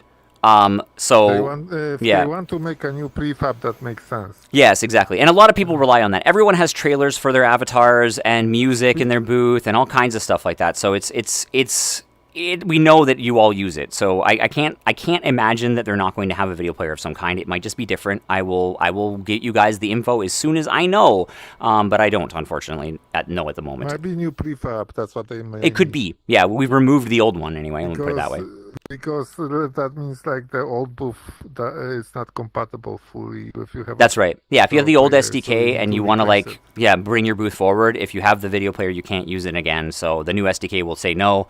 That's probably what it means. Yeah, there will likely be a prefab in there. Address like the compatibility issues that we've had in the past with YouTube cutting off access to that's fair randomly. So it might be just something that's stronger built and that's more reliable than sometimes it's been in the past, where videos from one booth will play into the other. And we had a couple of issues. Oh yeah, we got a lot of complaints about video players not working at the last VKET because of the changes to YouTube DLP, right? So there's a lot of reasons why we may have to restrict the way that it works. It could be that the video players will be restricted to certain things. Maybe we'll do something with our website. I'm not sure. At the moment, I'm in the dark as you are, but I will do my research after this session and find out the reason why. In any case, there's other types of exhibitions that definitely can't use video players, and that's items exhibitions. So you could exhibit small items and accessories and avatars. It's a compact exhibition designed for easy submission. Pretty much anybody can do it. If you've ever done anything in Blender, you could probably build something in here. Or even if you built something in Pro Builder and put it together, like you probably do that. Even item exhibitions can be pretty small. And it's a 2x2x2. You get two types. You can pick a pedestal version where it's whatever the thing is raised up. So if you have a very short avatar or an item that you want someone to be able to pick up, that's one of them. And then of course you have you also have the standard the full size area, right? So it's just like it's like a full size. It's an average height of an average person, right? So that is the way to go. It's 1 meter depth, 1 meter height, and 2 meters tall, and you can see an example of that right over here. This big. You can see it's about as tall as me, so it's the perfect height for an avatar. That is the. I'm trying to find the sizes, like the limit of the asset size. I can go double check. I can pull that up. We can. Yeah, because it's worth mentioning because those sports doesn't contain that. That's right. Yeah, it's very important. So let me look up here. There was one thing I wanted to mention as well. Go ahead. It's like, okay, so when you do your exhibitor application, right underneath the first window before you actually do the world selection, it's important to note that all the technical documents for what you can and cannot do the booths, they're already down there. So if you have any like specific questions, you don't necessarily need to memorize everything we're saying right now. That's right. You can refer to those documents because they will answer 99.9. There's a submission specification, so it has all the details or limitations. That's right. All the details are covered there. So if you want to go into more depth about what you can and can't do, and even start planning ahead, that's a good place. That's an excellent place for you guys to be able to start. That's right. This is great for like a review, but yeah, do check that document out later if you're interested. All right, so I will do a.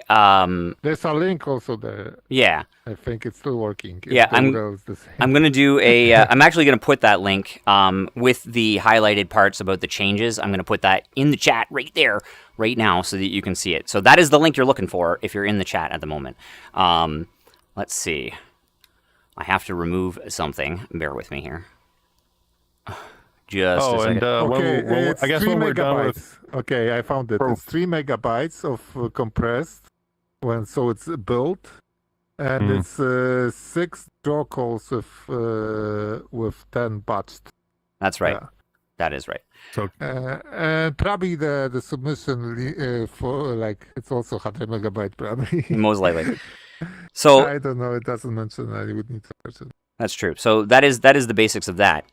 So an item exhibition can be this small little part. It's also going to be in Murder 4. The item exhibitions in Murder 4 are interesting because they're going to be hidden away as you search around the world, and so you'll be able to pull up different items from inside, which is kind of neat, just like you can the clues in the regular game. So look forward to that. It's actually going to be pretty cool. I would recommend it if you're a first-time exhibitor. That's the big difference. And you have also, I think, those things like behind the booth is also customizable. You get like graphic. That's right. Points over here.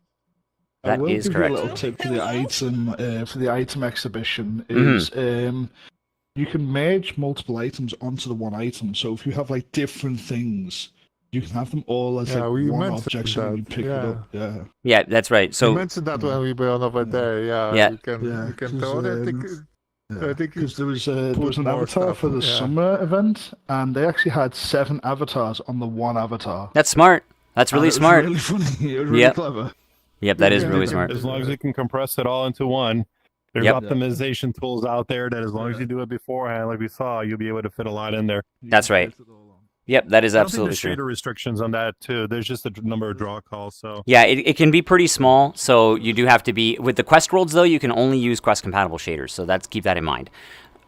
And also it's item exhibition. But technically, you can exhibit anything. Same with standard space. That's true. Yeah. Yeah, it's just limitation of spaces and so on.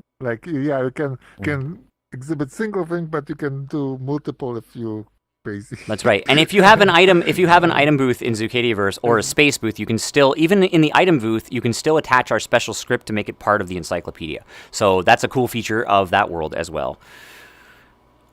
And this is specification for Mordor too. That's right. Yeah. That's the only type of booth you can do in Mordor. A quick just caveat, like there are no item booths in the quest compatible worlds.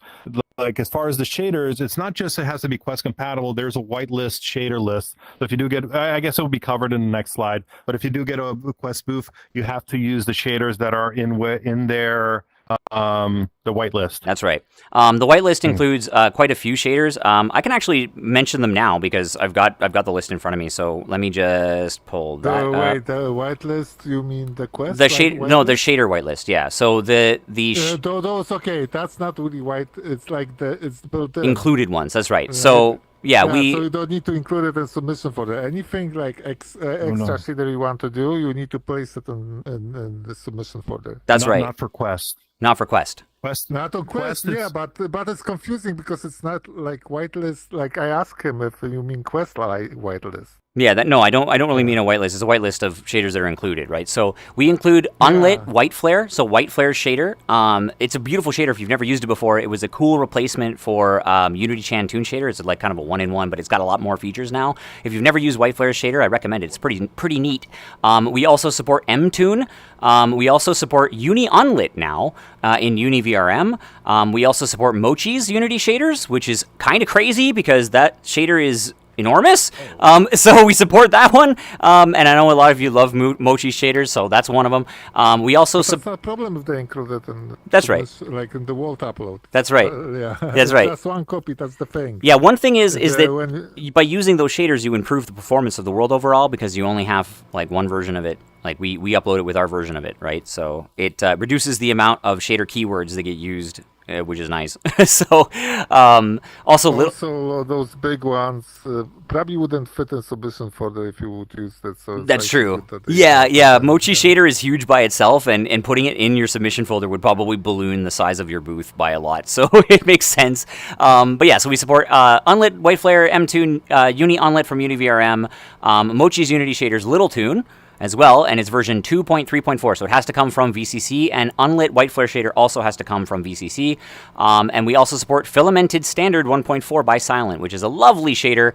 When you're using Unlit White Flare Shader or Little Tune, you have to use the VPN package, you have to use either Alcom. You need exact version, so you get all the features that are same in the Vket world. That's right. So you have to use either Alcom or the VRChat Creator Companion to install those shaders. The other shaders you don't have to. You can just use their Unity packages, but you should consider using a VCC or Alcom registry if it exists for that particular shader. All right. Cross-platform venues. So a space exhibition in cross-platform venues that includes Casca Aqua Falls and Quest and Fallen Eden Quest. Which is Quilpoth. I'm never going to be able to pronounce that, but it's the one with the Q. That's the Quest one, which makes sense, right? So this is a VRChat venue that can be enjoyed on VRChat, like regular headsets, like standalone headsets, as well as your mobile phone. And this is a great way to meet a lot of people. A fun fact that you can find out by going to the Grafana chart for VRChat's metrics is that in the West, there are still more mobile users than there are PC users, but that is not true in Japan. There is more PC users than there are mobile users in Japan, and that might explain why a lot of the VKet worlds are PC only. But it's because the vast majority of players are PC players. Yeah. Regardless, standard size.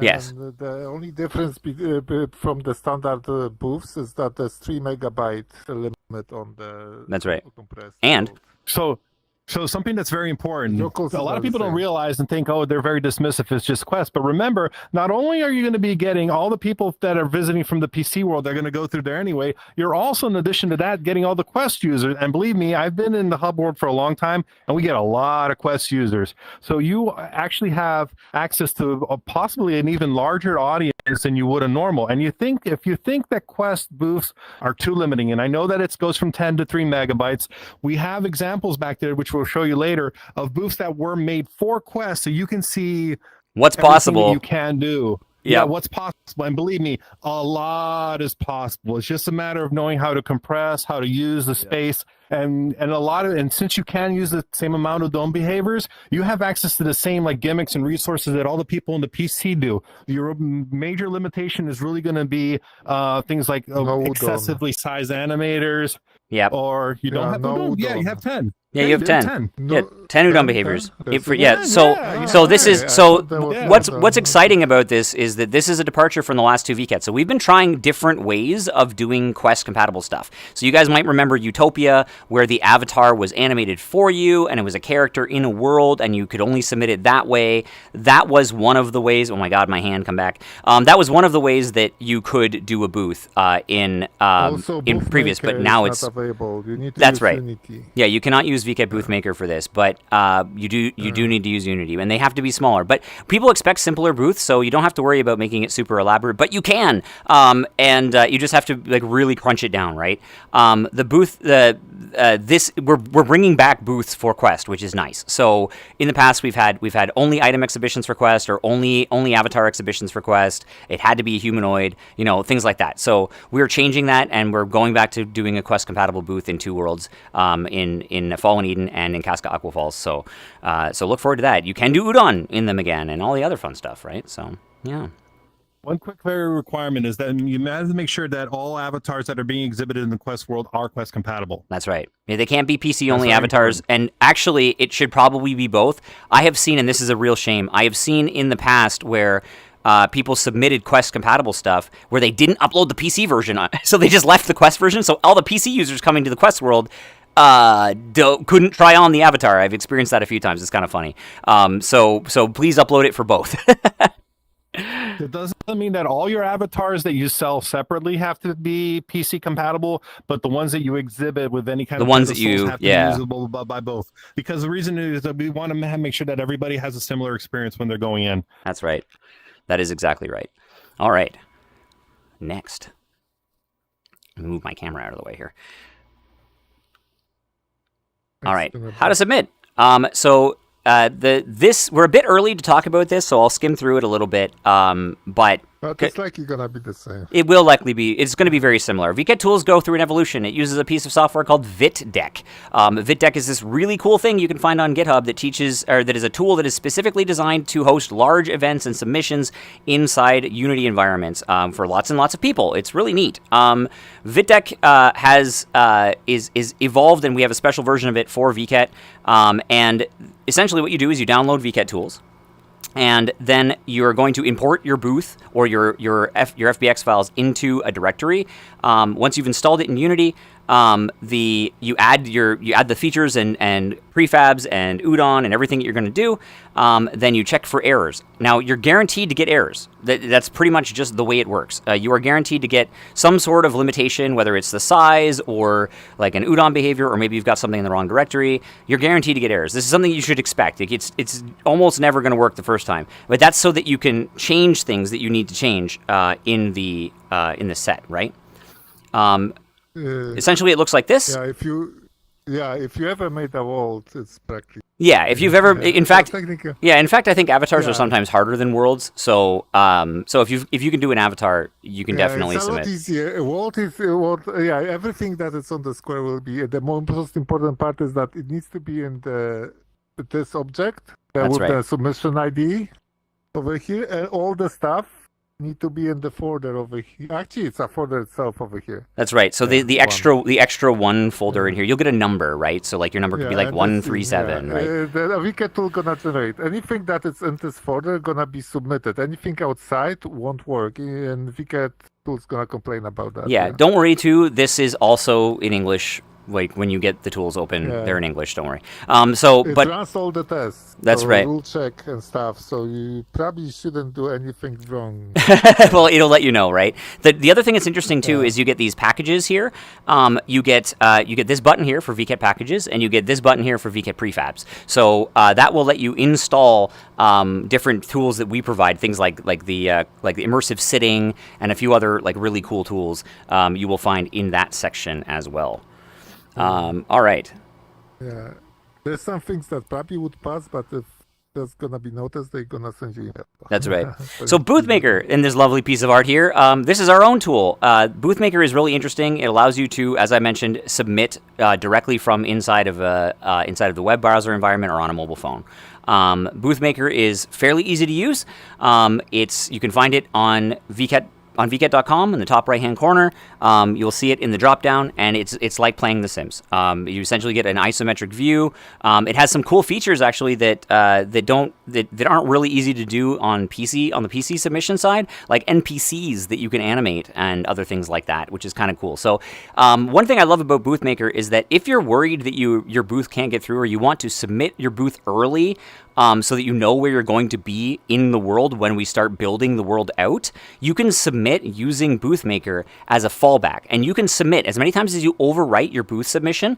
The Boothmaker version will get overwritten by a Unity version. So you don't have to pick one or the other. You can actually upload a Boothmaker version of your booth and then replace it with a Unity build of your booth later if you want.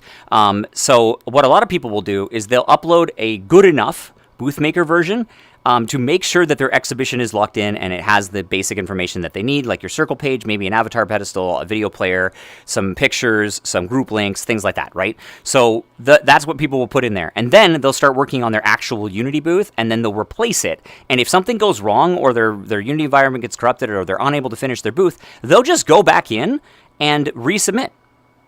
Simple as that. You can also do the same for Unity by just uploading a picture. That's true. Yeah, you can There's just a guy who literally he uploads a picture of a cat every Vket. I don't know who he is, but he makes me smile every time I see his cat.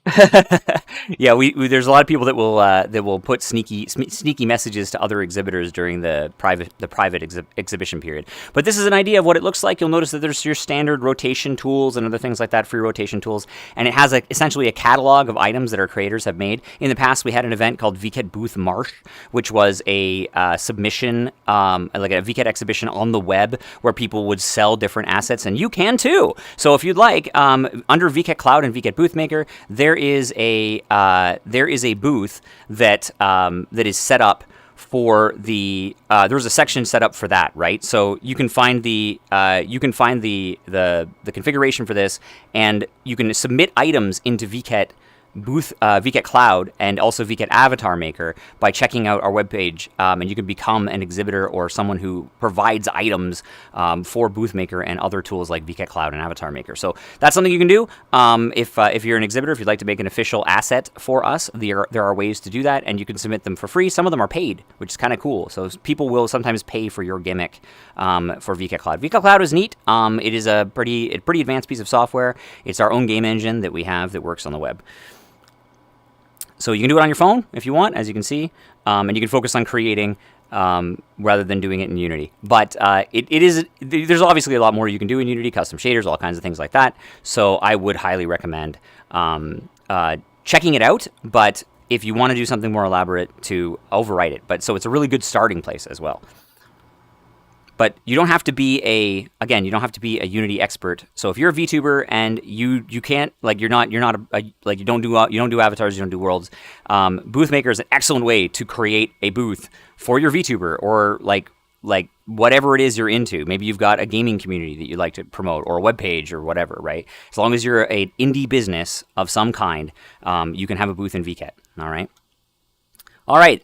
An hour and a half of yapping. I'm gonna take 2 minutes to grab some water, and we're gonna walk around, and we'll take questions from you guys in a moment. So you can also show example booths. Yeah. Let's. So while I go do that, let's wander over here and check out these example booths while we do our Q&A session. So this is open for you guys to ask us questions. A lot of our ambassadors and global assist members are here, as well as I'm here.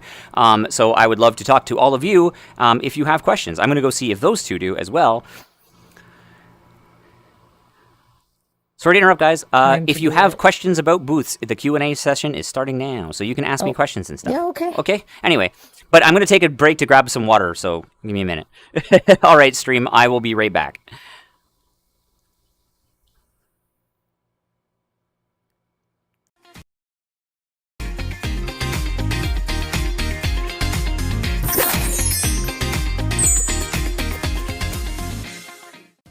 VKET 2026 winter exhibitor applications are officially open, and here's an important guide and strategy to help maximize your chances of getting a booth. Step 1. Log in or sign up for an account at vket.com. Browse through the worlds and write down the ones that interest you. Go to exhibitor circles and create a circle. Go to exhibitor application. Step 2. Now this is important. When you click on exhibitor sign up, you will be given a couple of options. This edition of Vket offers 3 booth styles: the standard 4x4x5 PC compatible booth, a similarly sized but lighter spec cross-platform booth focused for Android users, or a 1x1x2 meter item exhibition display. Detailed specs for each booth style are covered at the bottom of the first exhibition application page. Step 3. Understanding these options will greatly increase your chances at getting a booth space. If you want to exhibit across diverse booth styles, select Multi-Exhibition. Your first, second, and third choices should reflect the range of booth styles you're interested in. I do not recommend picking this option, however, if you only want one style of booth. If you only want to exhibit a specific booth style, select Single Exhibition. As your first choice, pick the style of booth and the world you would be most interested in exhibiting in. Without getting too technical, your second and third choices here have little to no influence on your chances of getting a booth. Step 4. During the application period, Vket may release a chart showing the current sign-up demand for first choice. If you are a multi-exhibition applicant, you can use this information to adjust your booth style choices to the less competitive worlds. Single exhibition should alter their first choice option only if they do not care about the world they are exhibiting in. I've gone ahead and placed more information regarding these recommendations in the video description below. Best of luck to my fellow applicants, and I'll see you at VKET 2026 Winter.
VKET 2026 winter exhibitor applications are officially open, and here's an important guide and strategy to help maximize your chances of getting a booth.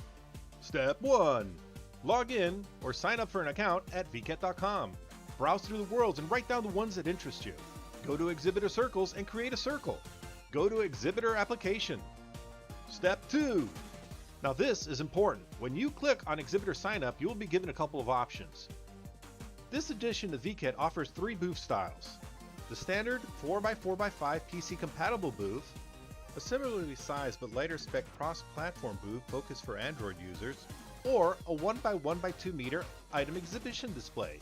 Detailed specs for each booth style are covered at the bottom of the first exhibition application page. Step 3. Understanding these options will greatly increase your chances at getting a booth space. If you want to exhibit across diverse booth styles, select Multi-Exhibition. Your first, second, and third choices should reflect the range of booth styles you're interested in. And we're back. That was refreshing. I had some ginger ale. It wasn't water. I lied, but it's still pretty good. So once again, if you'd like to join us, if you'd like to ask a question live, yeah, a little bit of energy, a little bit of ginger ale. If you'd like to join us here, the chat is you can also ask questions in the chat. If you'd like to join us here as VketGT3224, please join our group. We will have information sessions like this a bunch, and it'll get you. You'll be able to learn a lot of things. If anyone has any questions, now's the time. Ask me a question. I will try to answer it. All right. I have a few of them. I'm not that familiar with VKET, but if I get selected this year, this would be the first time that I'd actually be exhibiting. So what me and my team are building, we're building a fully functional library here in VRChat to bring education and literature access to the platform and allow teachers and educators to do real lessons and lectures using the library that we're building. That's cool. The system is going to be robust enough to handle thousands, if not millions, of books. So obviously, I think being able to exhibit in the library world that you guys are building would be that's an ideal one for you. Definitely, yeah. One question that I had. So we're building an e-reader system that will show up within our world. Right. Now, since that world gimmick is built in as part of our world, if we did have a booth, would we not be making an item gimmick alongside that, or would we just strictly have a booth for the world? You can just do a world promotion, so that's totally fine if you wanted to. You don't have to necessarily exhibit an item or an avatar or something like that, but you could. If you wanted to make that system available to other people or a purchasable thing, I would recommend it. You could do that. But if you're just showcasing your world, that's totally fine too. One thing I would caution you on, of course, is that you can probably make a mini version of your of your booth, like a mini version of your world, or like an example of how the gimmick would work, like an approximation of it, and you could probably fit it into the VKET booth too. That was going to be another one of my questions, because I remember when Jumius exhibited their IMAX style planetarium system a while back, and they had a nearly fully functional version of it in VKET. The idea was that if we made a booth, we would have like a miniaturized version of our library and maybe a dumbed down version of our e-reader included in that. You just need to fit into specs. That's right. As long as it fits in the world specs, you'll be fine. As long so yeah. As a man with a fellow man with coattails, I wish you the best of luck in doing well this weekend. Pseudo specification. Well, you know, I mean, I would also love to be able to show the VKet team what we're working on, especially since one of the themes is a library this year. Yeah. And I know Heya has actually seen our world, at least the beta version of it. We actually have the fully functional version getting prepped to release before the year is out. Very cool. So, I mean, you know, hit up Heya about it too. Yeah, for sure. I don't think I have any other questions, but it doesn't look like anyone else does either. Not yet, but no, excellent, excellent question. And yeah, I'm looking forward to it. If you get it in there, I am interested in checking out your booth as well, or your world as well, rather, regardless of whether you get in VKet or not. What I would recommend, though, go ahead.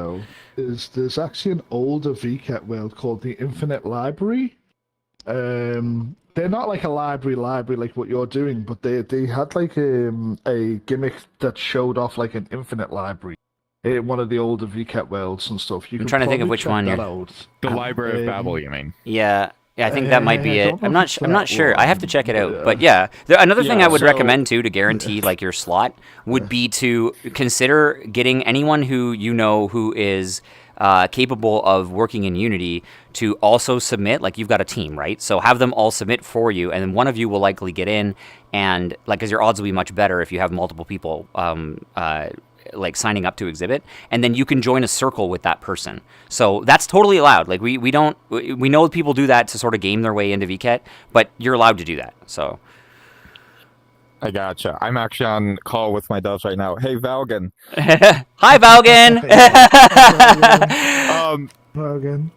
So we've just been given permission to essentially multi-submit for VKet. Yes, that is allowed. One of the global team members. No, Valgan should know that. Valgan is a former member of Global Team. Yeah, so Valgan's actually one of the developers for what we're doing. Oh, that's... Make him make a booth. Yeah. Make him make a booth. He will know what to do. Don't ask questions. Let him... Yeah, he knows his way around VKet quite well, because we were co-workers for several years. So, okay. Yeah. Valkan, Kitsune, go ahead and make an application for submitting a booth to you're all welcome to do that. You don't you are all welcome to do that, and then whoever gets in, we do ask that you don't take... That's right, we ask that you don't take up multiple booth slots unless they're going to be for different exhibits. So if you get selected twice by some luck, just let the other ones like elapse so that round 2 people have something. Okay? Yeah, that makes perfect sense. Yeah. There you go. So yeah, excellent question. So that is one strategy. Get all of your friends to sign up. It works really well.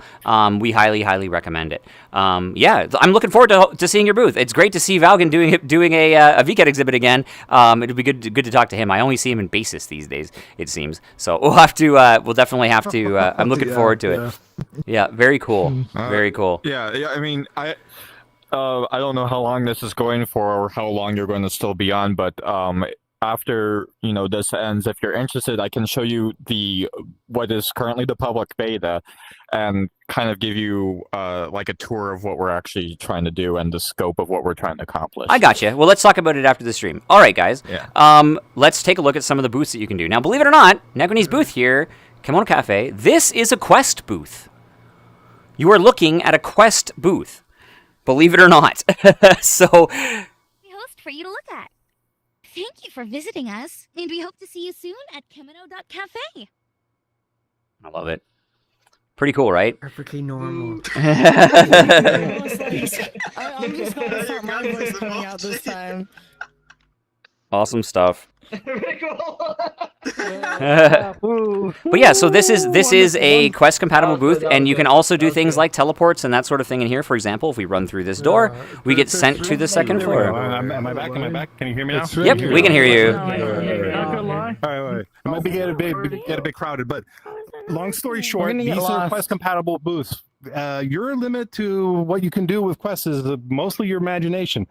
What I have working here is a single booth with a second story that showcases multiple rooms. You have a teleporter from one room to the other. What happens is when you click on the teleport, you get moved to a different section of the room, and the room itself, the interior will change. This will allow you to exhibit a lot more. But explain that you're being shrunk. That's very important. No, you are not being, in this particular instance, you are not being shrunk. You are a full-size avatar. You notice that everybody is a different size. He is swapping game objects.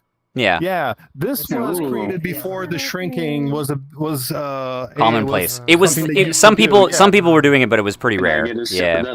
Oh, true. Yeah, but yeah, as you can see, you can put a lot in here. There's an animation. There's a whole like farmland, like the whole in-universe world is here with the train and everything.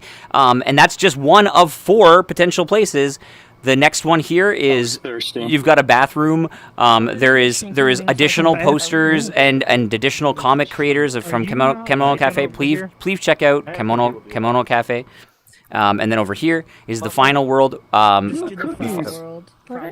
you go. Were you walking? The video player is not working. Yeah. Is it just me?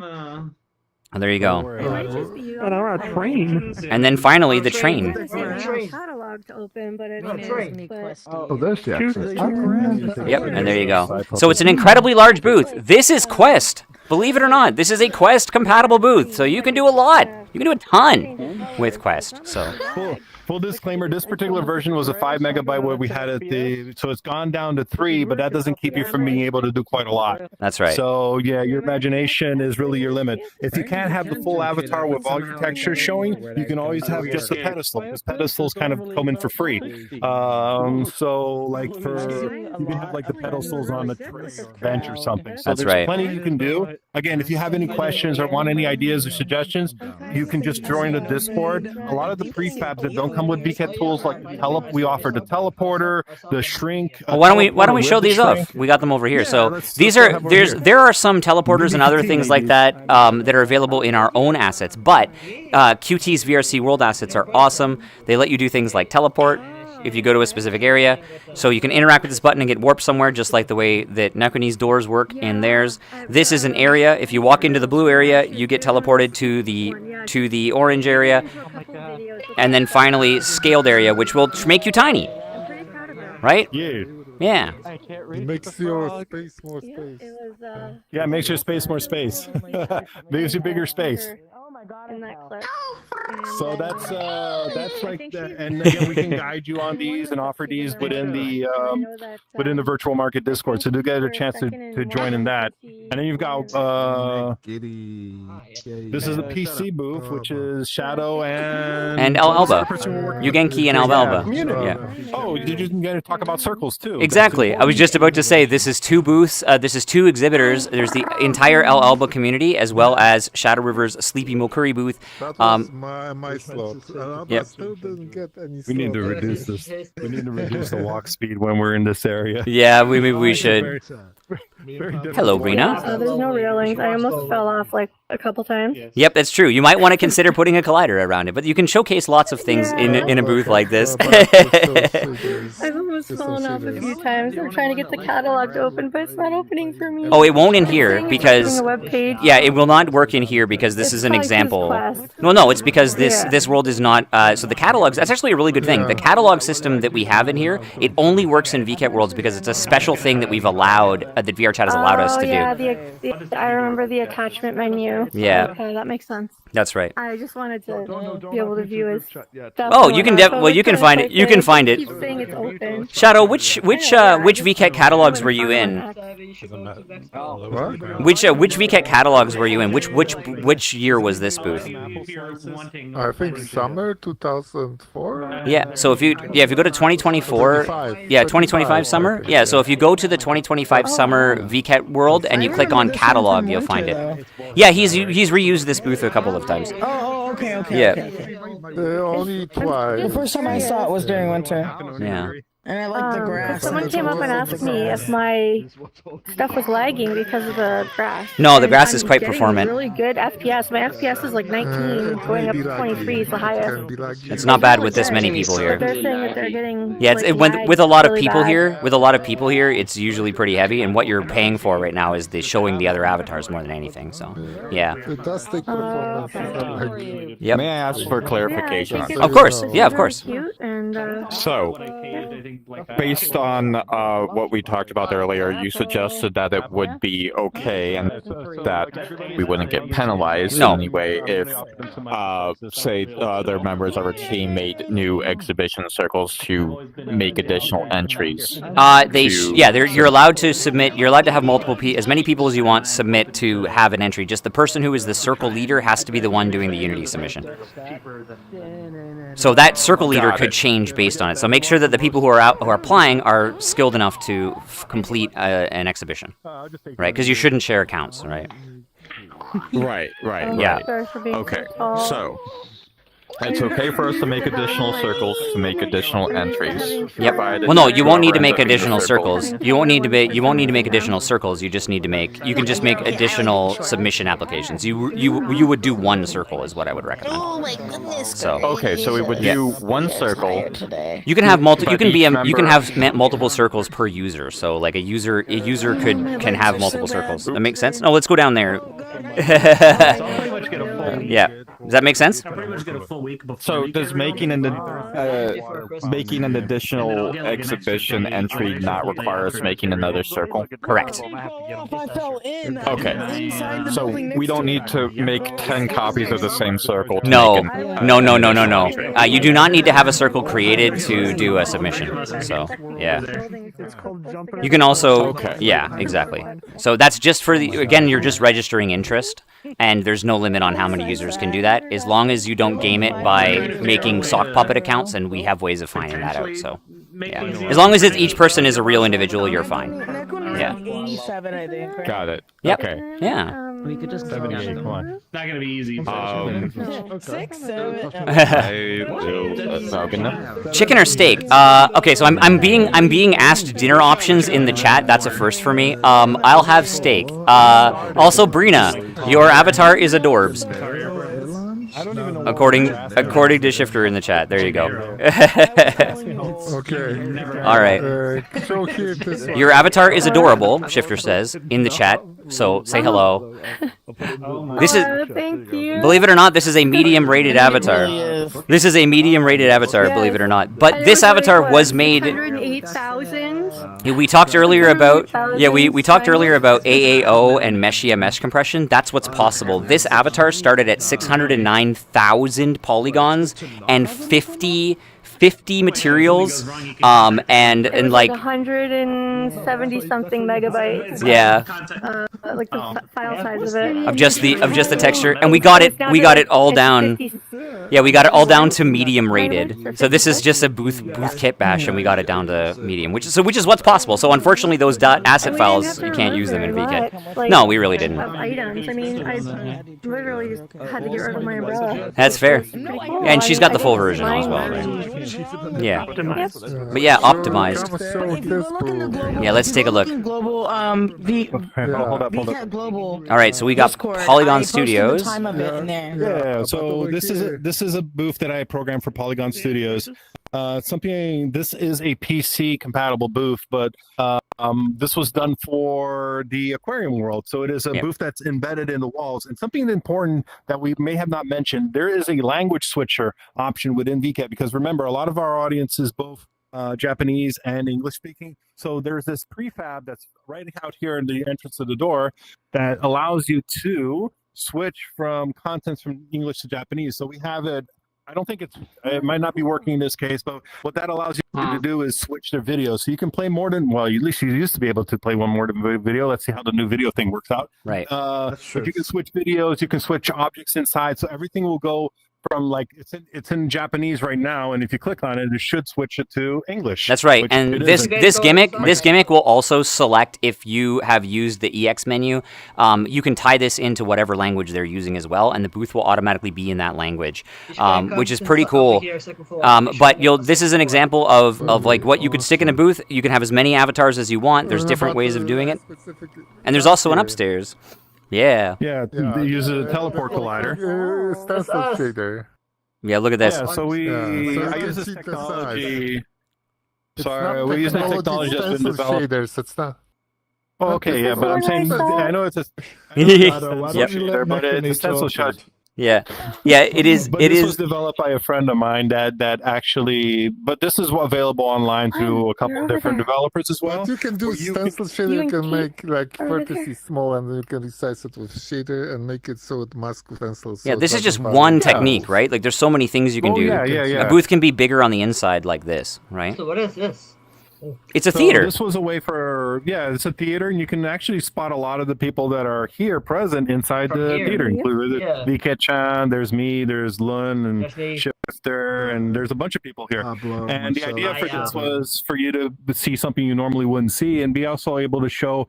Like, you can see the video player here looks a lot larger. You normally be able to fit in your booth. That's right. So this was an idea that I had, and we're gonna go running with it. So we'll develop something different for the next one. Oh, yeah. So this is pretty neat. So the booth is definitely bigger on the inside. You'll notice if I peek my camera through the railing here, just past the railing, you'll notice that this disappears, because what you're looking at, this 3D depth effect. If you're in VR, it looks like 3D. No, it's stencil shader. No, I know, but it has masking. but it has a depth effect, right? It's not shadow. Yeah, it's actual. No, it's not depth effect at all. No, I mean, you it's a see stencil depth. Shader. It's okay. The way it works is that you have small model vertices like over here. You scale it up, so it's look bigger with the shader with vertices. That's right. And then you mask it with stencil shader. But what I was saying though is that in VR you see the depth, like you see 3D, right? And that's something that doesn't come across over video, right? So yeah.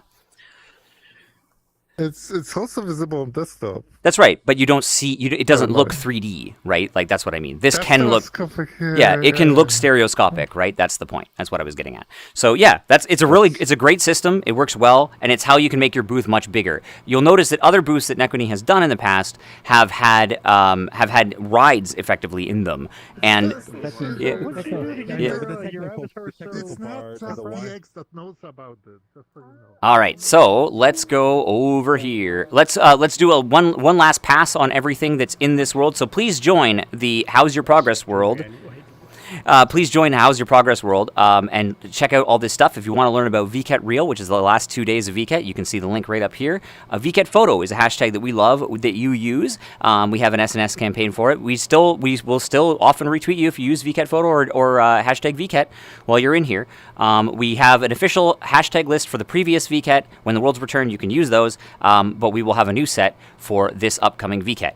If you are exhibiting, so if you are part of early access, or if you're going to be at VKet, use now at VKet. This is how we find you. VKet Hajimattana is VKet has started, and this is our kickoff hashtag as well. So utilizing this will allow us to find you on social media, and we highly recommend that you use them during the start of the exhibition period. Let's talk a little bit more about the worlds before we go, just to give you an idea. Of course, please follow all of our ambassadors, Gen 2 and Global Assist, and Gen 3. We have some new Gen 3 members as well. Check out our Gen 2 ambassadors from last season, and our Gen 3 ambassadors, including Frida, Yugenki, Bonnie Berkwell, Bombard, Pinbun, Fangu, and Yume Doll from Korea. They're an idol group, and they sing. It's wonderful. So you'll see a bunch over here. In this world, you'll also see our new logo, which you can download very soon. We will have a package of logos, and if you decide to put a poster for VKet in your world, please let us know in our Discord, because we would love to take a picture and post it on social media. So if you have a world in VRChat and you'd like to use the sign up or the posters for VKet, please put it in there and tag us and let us know, and we will retweet you and put you on our social media. Over here, Shadow River's world is pretty special. It has a good spot for it has a good spot for taking photos, as well as this mirror wall for throwing stickers on. You can see also the VKet booth application deadline at the top, as well as your time and the time in Japan, as well as how many people are here. We do these types of world hops and these sorts of info sessions twice a week now, 1 o'clock on Sundays, and also 8:30 p.m. Eastern Time on Wednesday. Pablos, did I get through everything? What do you think? Do you think I mentioned everything? Yep. I think you got through most of it. Yeah. Yeah, we have hit the 2-hour mark. So everyone's brain should be a lot more knowledgeable now. yeah, it's been 2 hours. Can you tell I do this a lot? My voice is held up. So yeah, it has been 2 hours.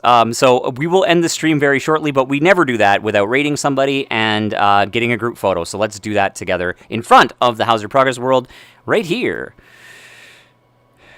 I guess I can, let's see. Oh, there was Hi, one people watching thing I stream. wanted to mention to Oh, your sure. stream people. All right, let's do that. Let me bring this up and we'll fly it out My again. stinky stream. Yeah. Where's my axe?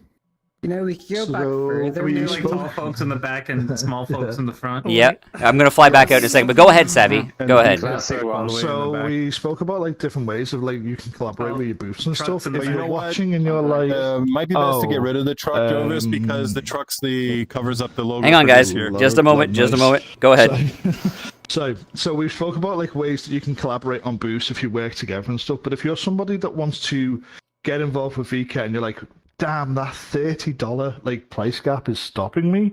There are people who do like sponsor. I'm an angel investor, and I'm sponsoring people again this VKet. Last summer we did 50 sponsors. The time before that we did 25. So That's a that lot. number's growing. So for winter, I'd love to do 100 people like sponsor. Wow. 100 of you, That would be fun. for winter. So like, you know, That's amazing. 120 It's very fabulous. that's very generous. That's very Yeah. very generous of you. But, yeah. Um, If you should sponsor listen to the stream and you're like, damn, I want to get involved, but I just can't afford it. Like, ask. Yeah, 100%. So like our global assist team and our ambassadors are all very they're lovely people, and we would love for you to be part of VKet as well. Don't let the costs or the limitations scare you. That is what these sessions are for. That is what this world is for, and that's what the How's Your Progress meetup that Shadow River will be running soon is also work for. with us and stuff. And Yeah. everything, so, yeah. And we love working with you guys as well. And Yeah. helping out. Yeah, come on in here and get in the group photo, guys, if you'd like, Come on and in the we photos, will call that down. We're gonna raid somebody as well. It is Sunday, so this is a new day for us. We have a fair number of people watching here today. Hello, everybody. So let's see. Yeah, oskare-sama desu, all of you. Thank you for sticking around for 2 hours and learning about VKet. Hopefully, every single one of you have already applied, right? Right? You all applied? You did? You already applied? No, Every I single need one of you? to- Yeah. 7 days. Yeah, we gotta I'll pump put my those. We gotta pump application those numbers up in the next 7 days. So we'd love to see a bunch of you apply at VKet. So even if you have an inkling that you may want to do it, just let us know, or just go ahead and apply. And if you decide in the last minute you can't, there's no obligation, right? So putting your application in and being part of VKet is totally fine. You know, feel free. All right, guys, I'm gonna grab this photo like right now. Yeah, and I'm gonna find somebody to raid. Let me see. Dun dun dun. Shifter, any suggestions? Let's see. Who've we got here? Anyone got any suggestions for to Let's raid on see. Twitch? Right. Is anyone here streaming? Yeah, that's true too. No. Okay. Apple? Sadly, no. Apples? Not today. All right, let me take a quick look. Today's my rest day. I know who can read. Yo, Savvy, I got a question. It's got the rule is they got to be playing VKet, or they got to be playing VRChat. Even better if they are a VKet exhibitor. That would be great. Do we have a day for the old worlds to come back yet? I can tell That you was another sooner question I than meant you to- expect. That is the plan, but that day might change. So look forward expect to yesterday. it very soon. It is very soon. I expect 2 minutes from now. 2 minutes from now. No. Probably No, not. no, it is unfortunately not. So what you're gonna tell me is that it's all your fault. It's not. You just lied to me. No, I'm joking. All right. Jeez. Let's see. I should put up the arcade machine. Mm-hmm. All right, let's see. Who Even though do we it's have? Who do we have in super here? early I'm for looking this. around. There is a few people. Festival things. Extended universe critter crew walks bigly. What? I think they're playing the longest walk, and they're in the VRChat category, which is strange. So let's see who we got here. We have some folks doing physical fitness. Draknek is doing Just Dance and Fitness Marshall. Let's see, who else do we have here? I'm looking for somebody we know. Let's see if there isn't anybody we know. We'll randomly raid somebody. Hopefully they behave. Let's see. Habits. Oh, maybe. Rune Ecliptica. Oh, okay. Let's see. We will find somebody, guys. Any suggestions? Oh, Blitz is live. That's cool. We could do Blitz. All right. Yeah. TA is doing a voice modulation workshop. Oh, really? Oh, actually, that's a good idea. Let's do that. Let's get on that. They've only got 13 viewers. Yeah, let's grab. Yeah, let's do Trans Academy. Oh wait, no. Oh. They just went offline.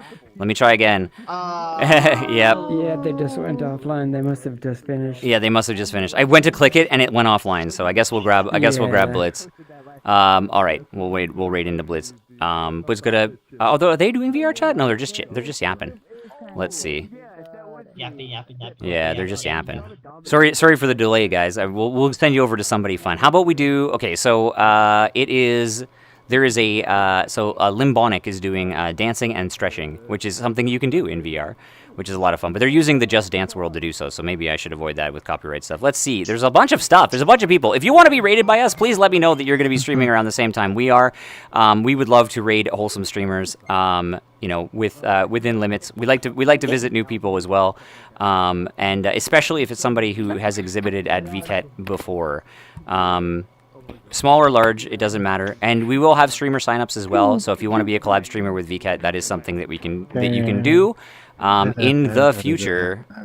Let's see. All right, we got a Radiant Soul. Radiant Soul, huh? Ah, shit. Let's see. Ham Soul. I'm with apples. I lost the game. All right, guys. All right, we are gonna call it here. I'm gonna raid into somebody. Eventually. Bear with me, and we'll see you on the other side. If you only want to exhibit a specific booth style, select Single Exhibition. As your first choice, pick the style of booth and the world you would be most interested in exhibiting in. Without getting too technical, your second and third choices here have little to no influence on your chances of getting a booth. Step 4. During the application period, VKet may release a chart showing the current sign-up demand for first choice. If you are a multi-exhibition applicant, you can use this information to adjust your booth style choices to the less competitive worlds. Single exhibition should alter their first choice option only if they do not care about the world they are exhibiting in. I've gone ahead and placed more information regarding these recommendations in the video description below. Best of luck to my fellow applicants, and I'll see you at VKet 2026 Winter.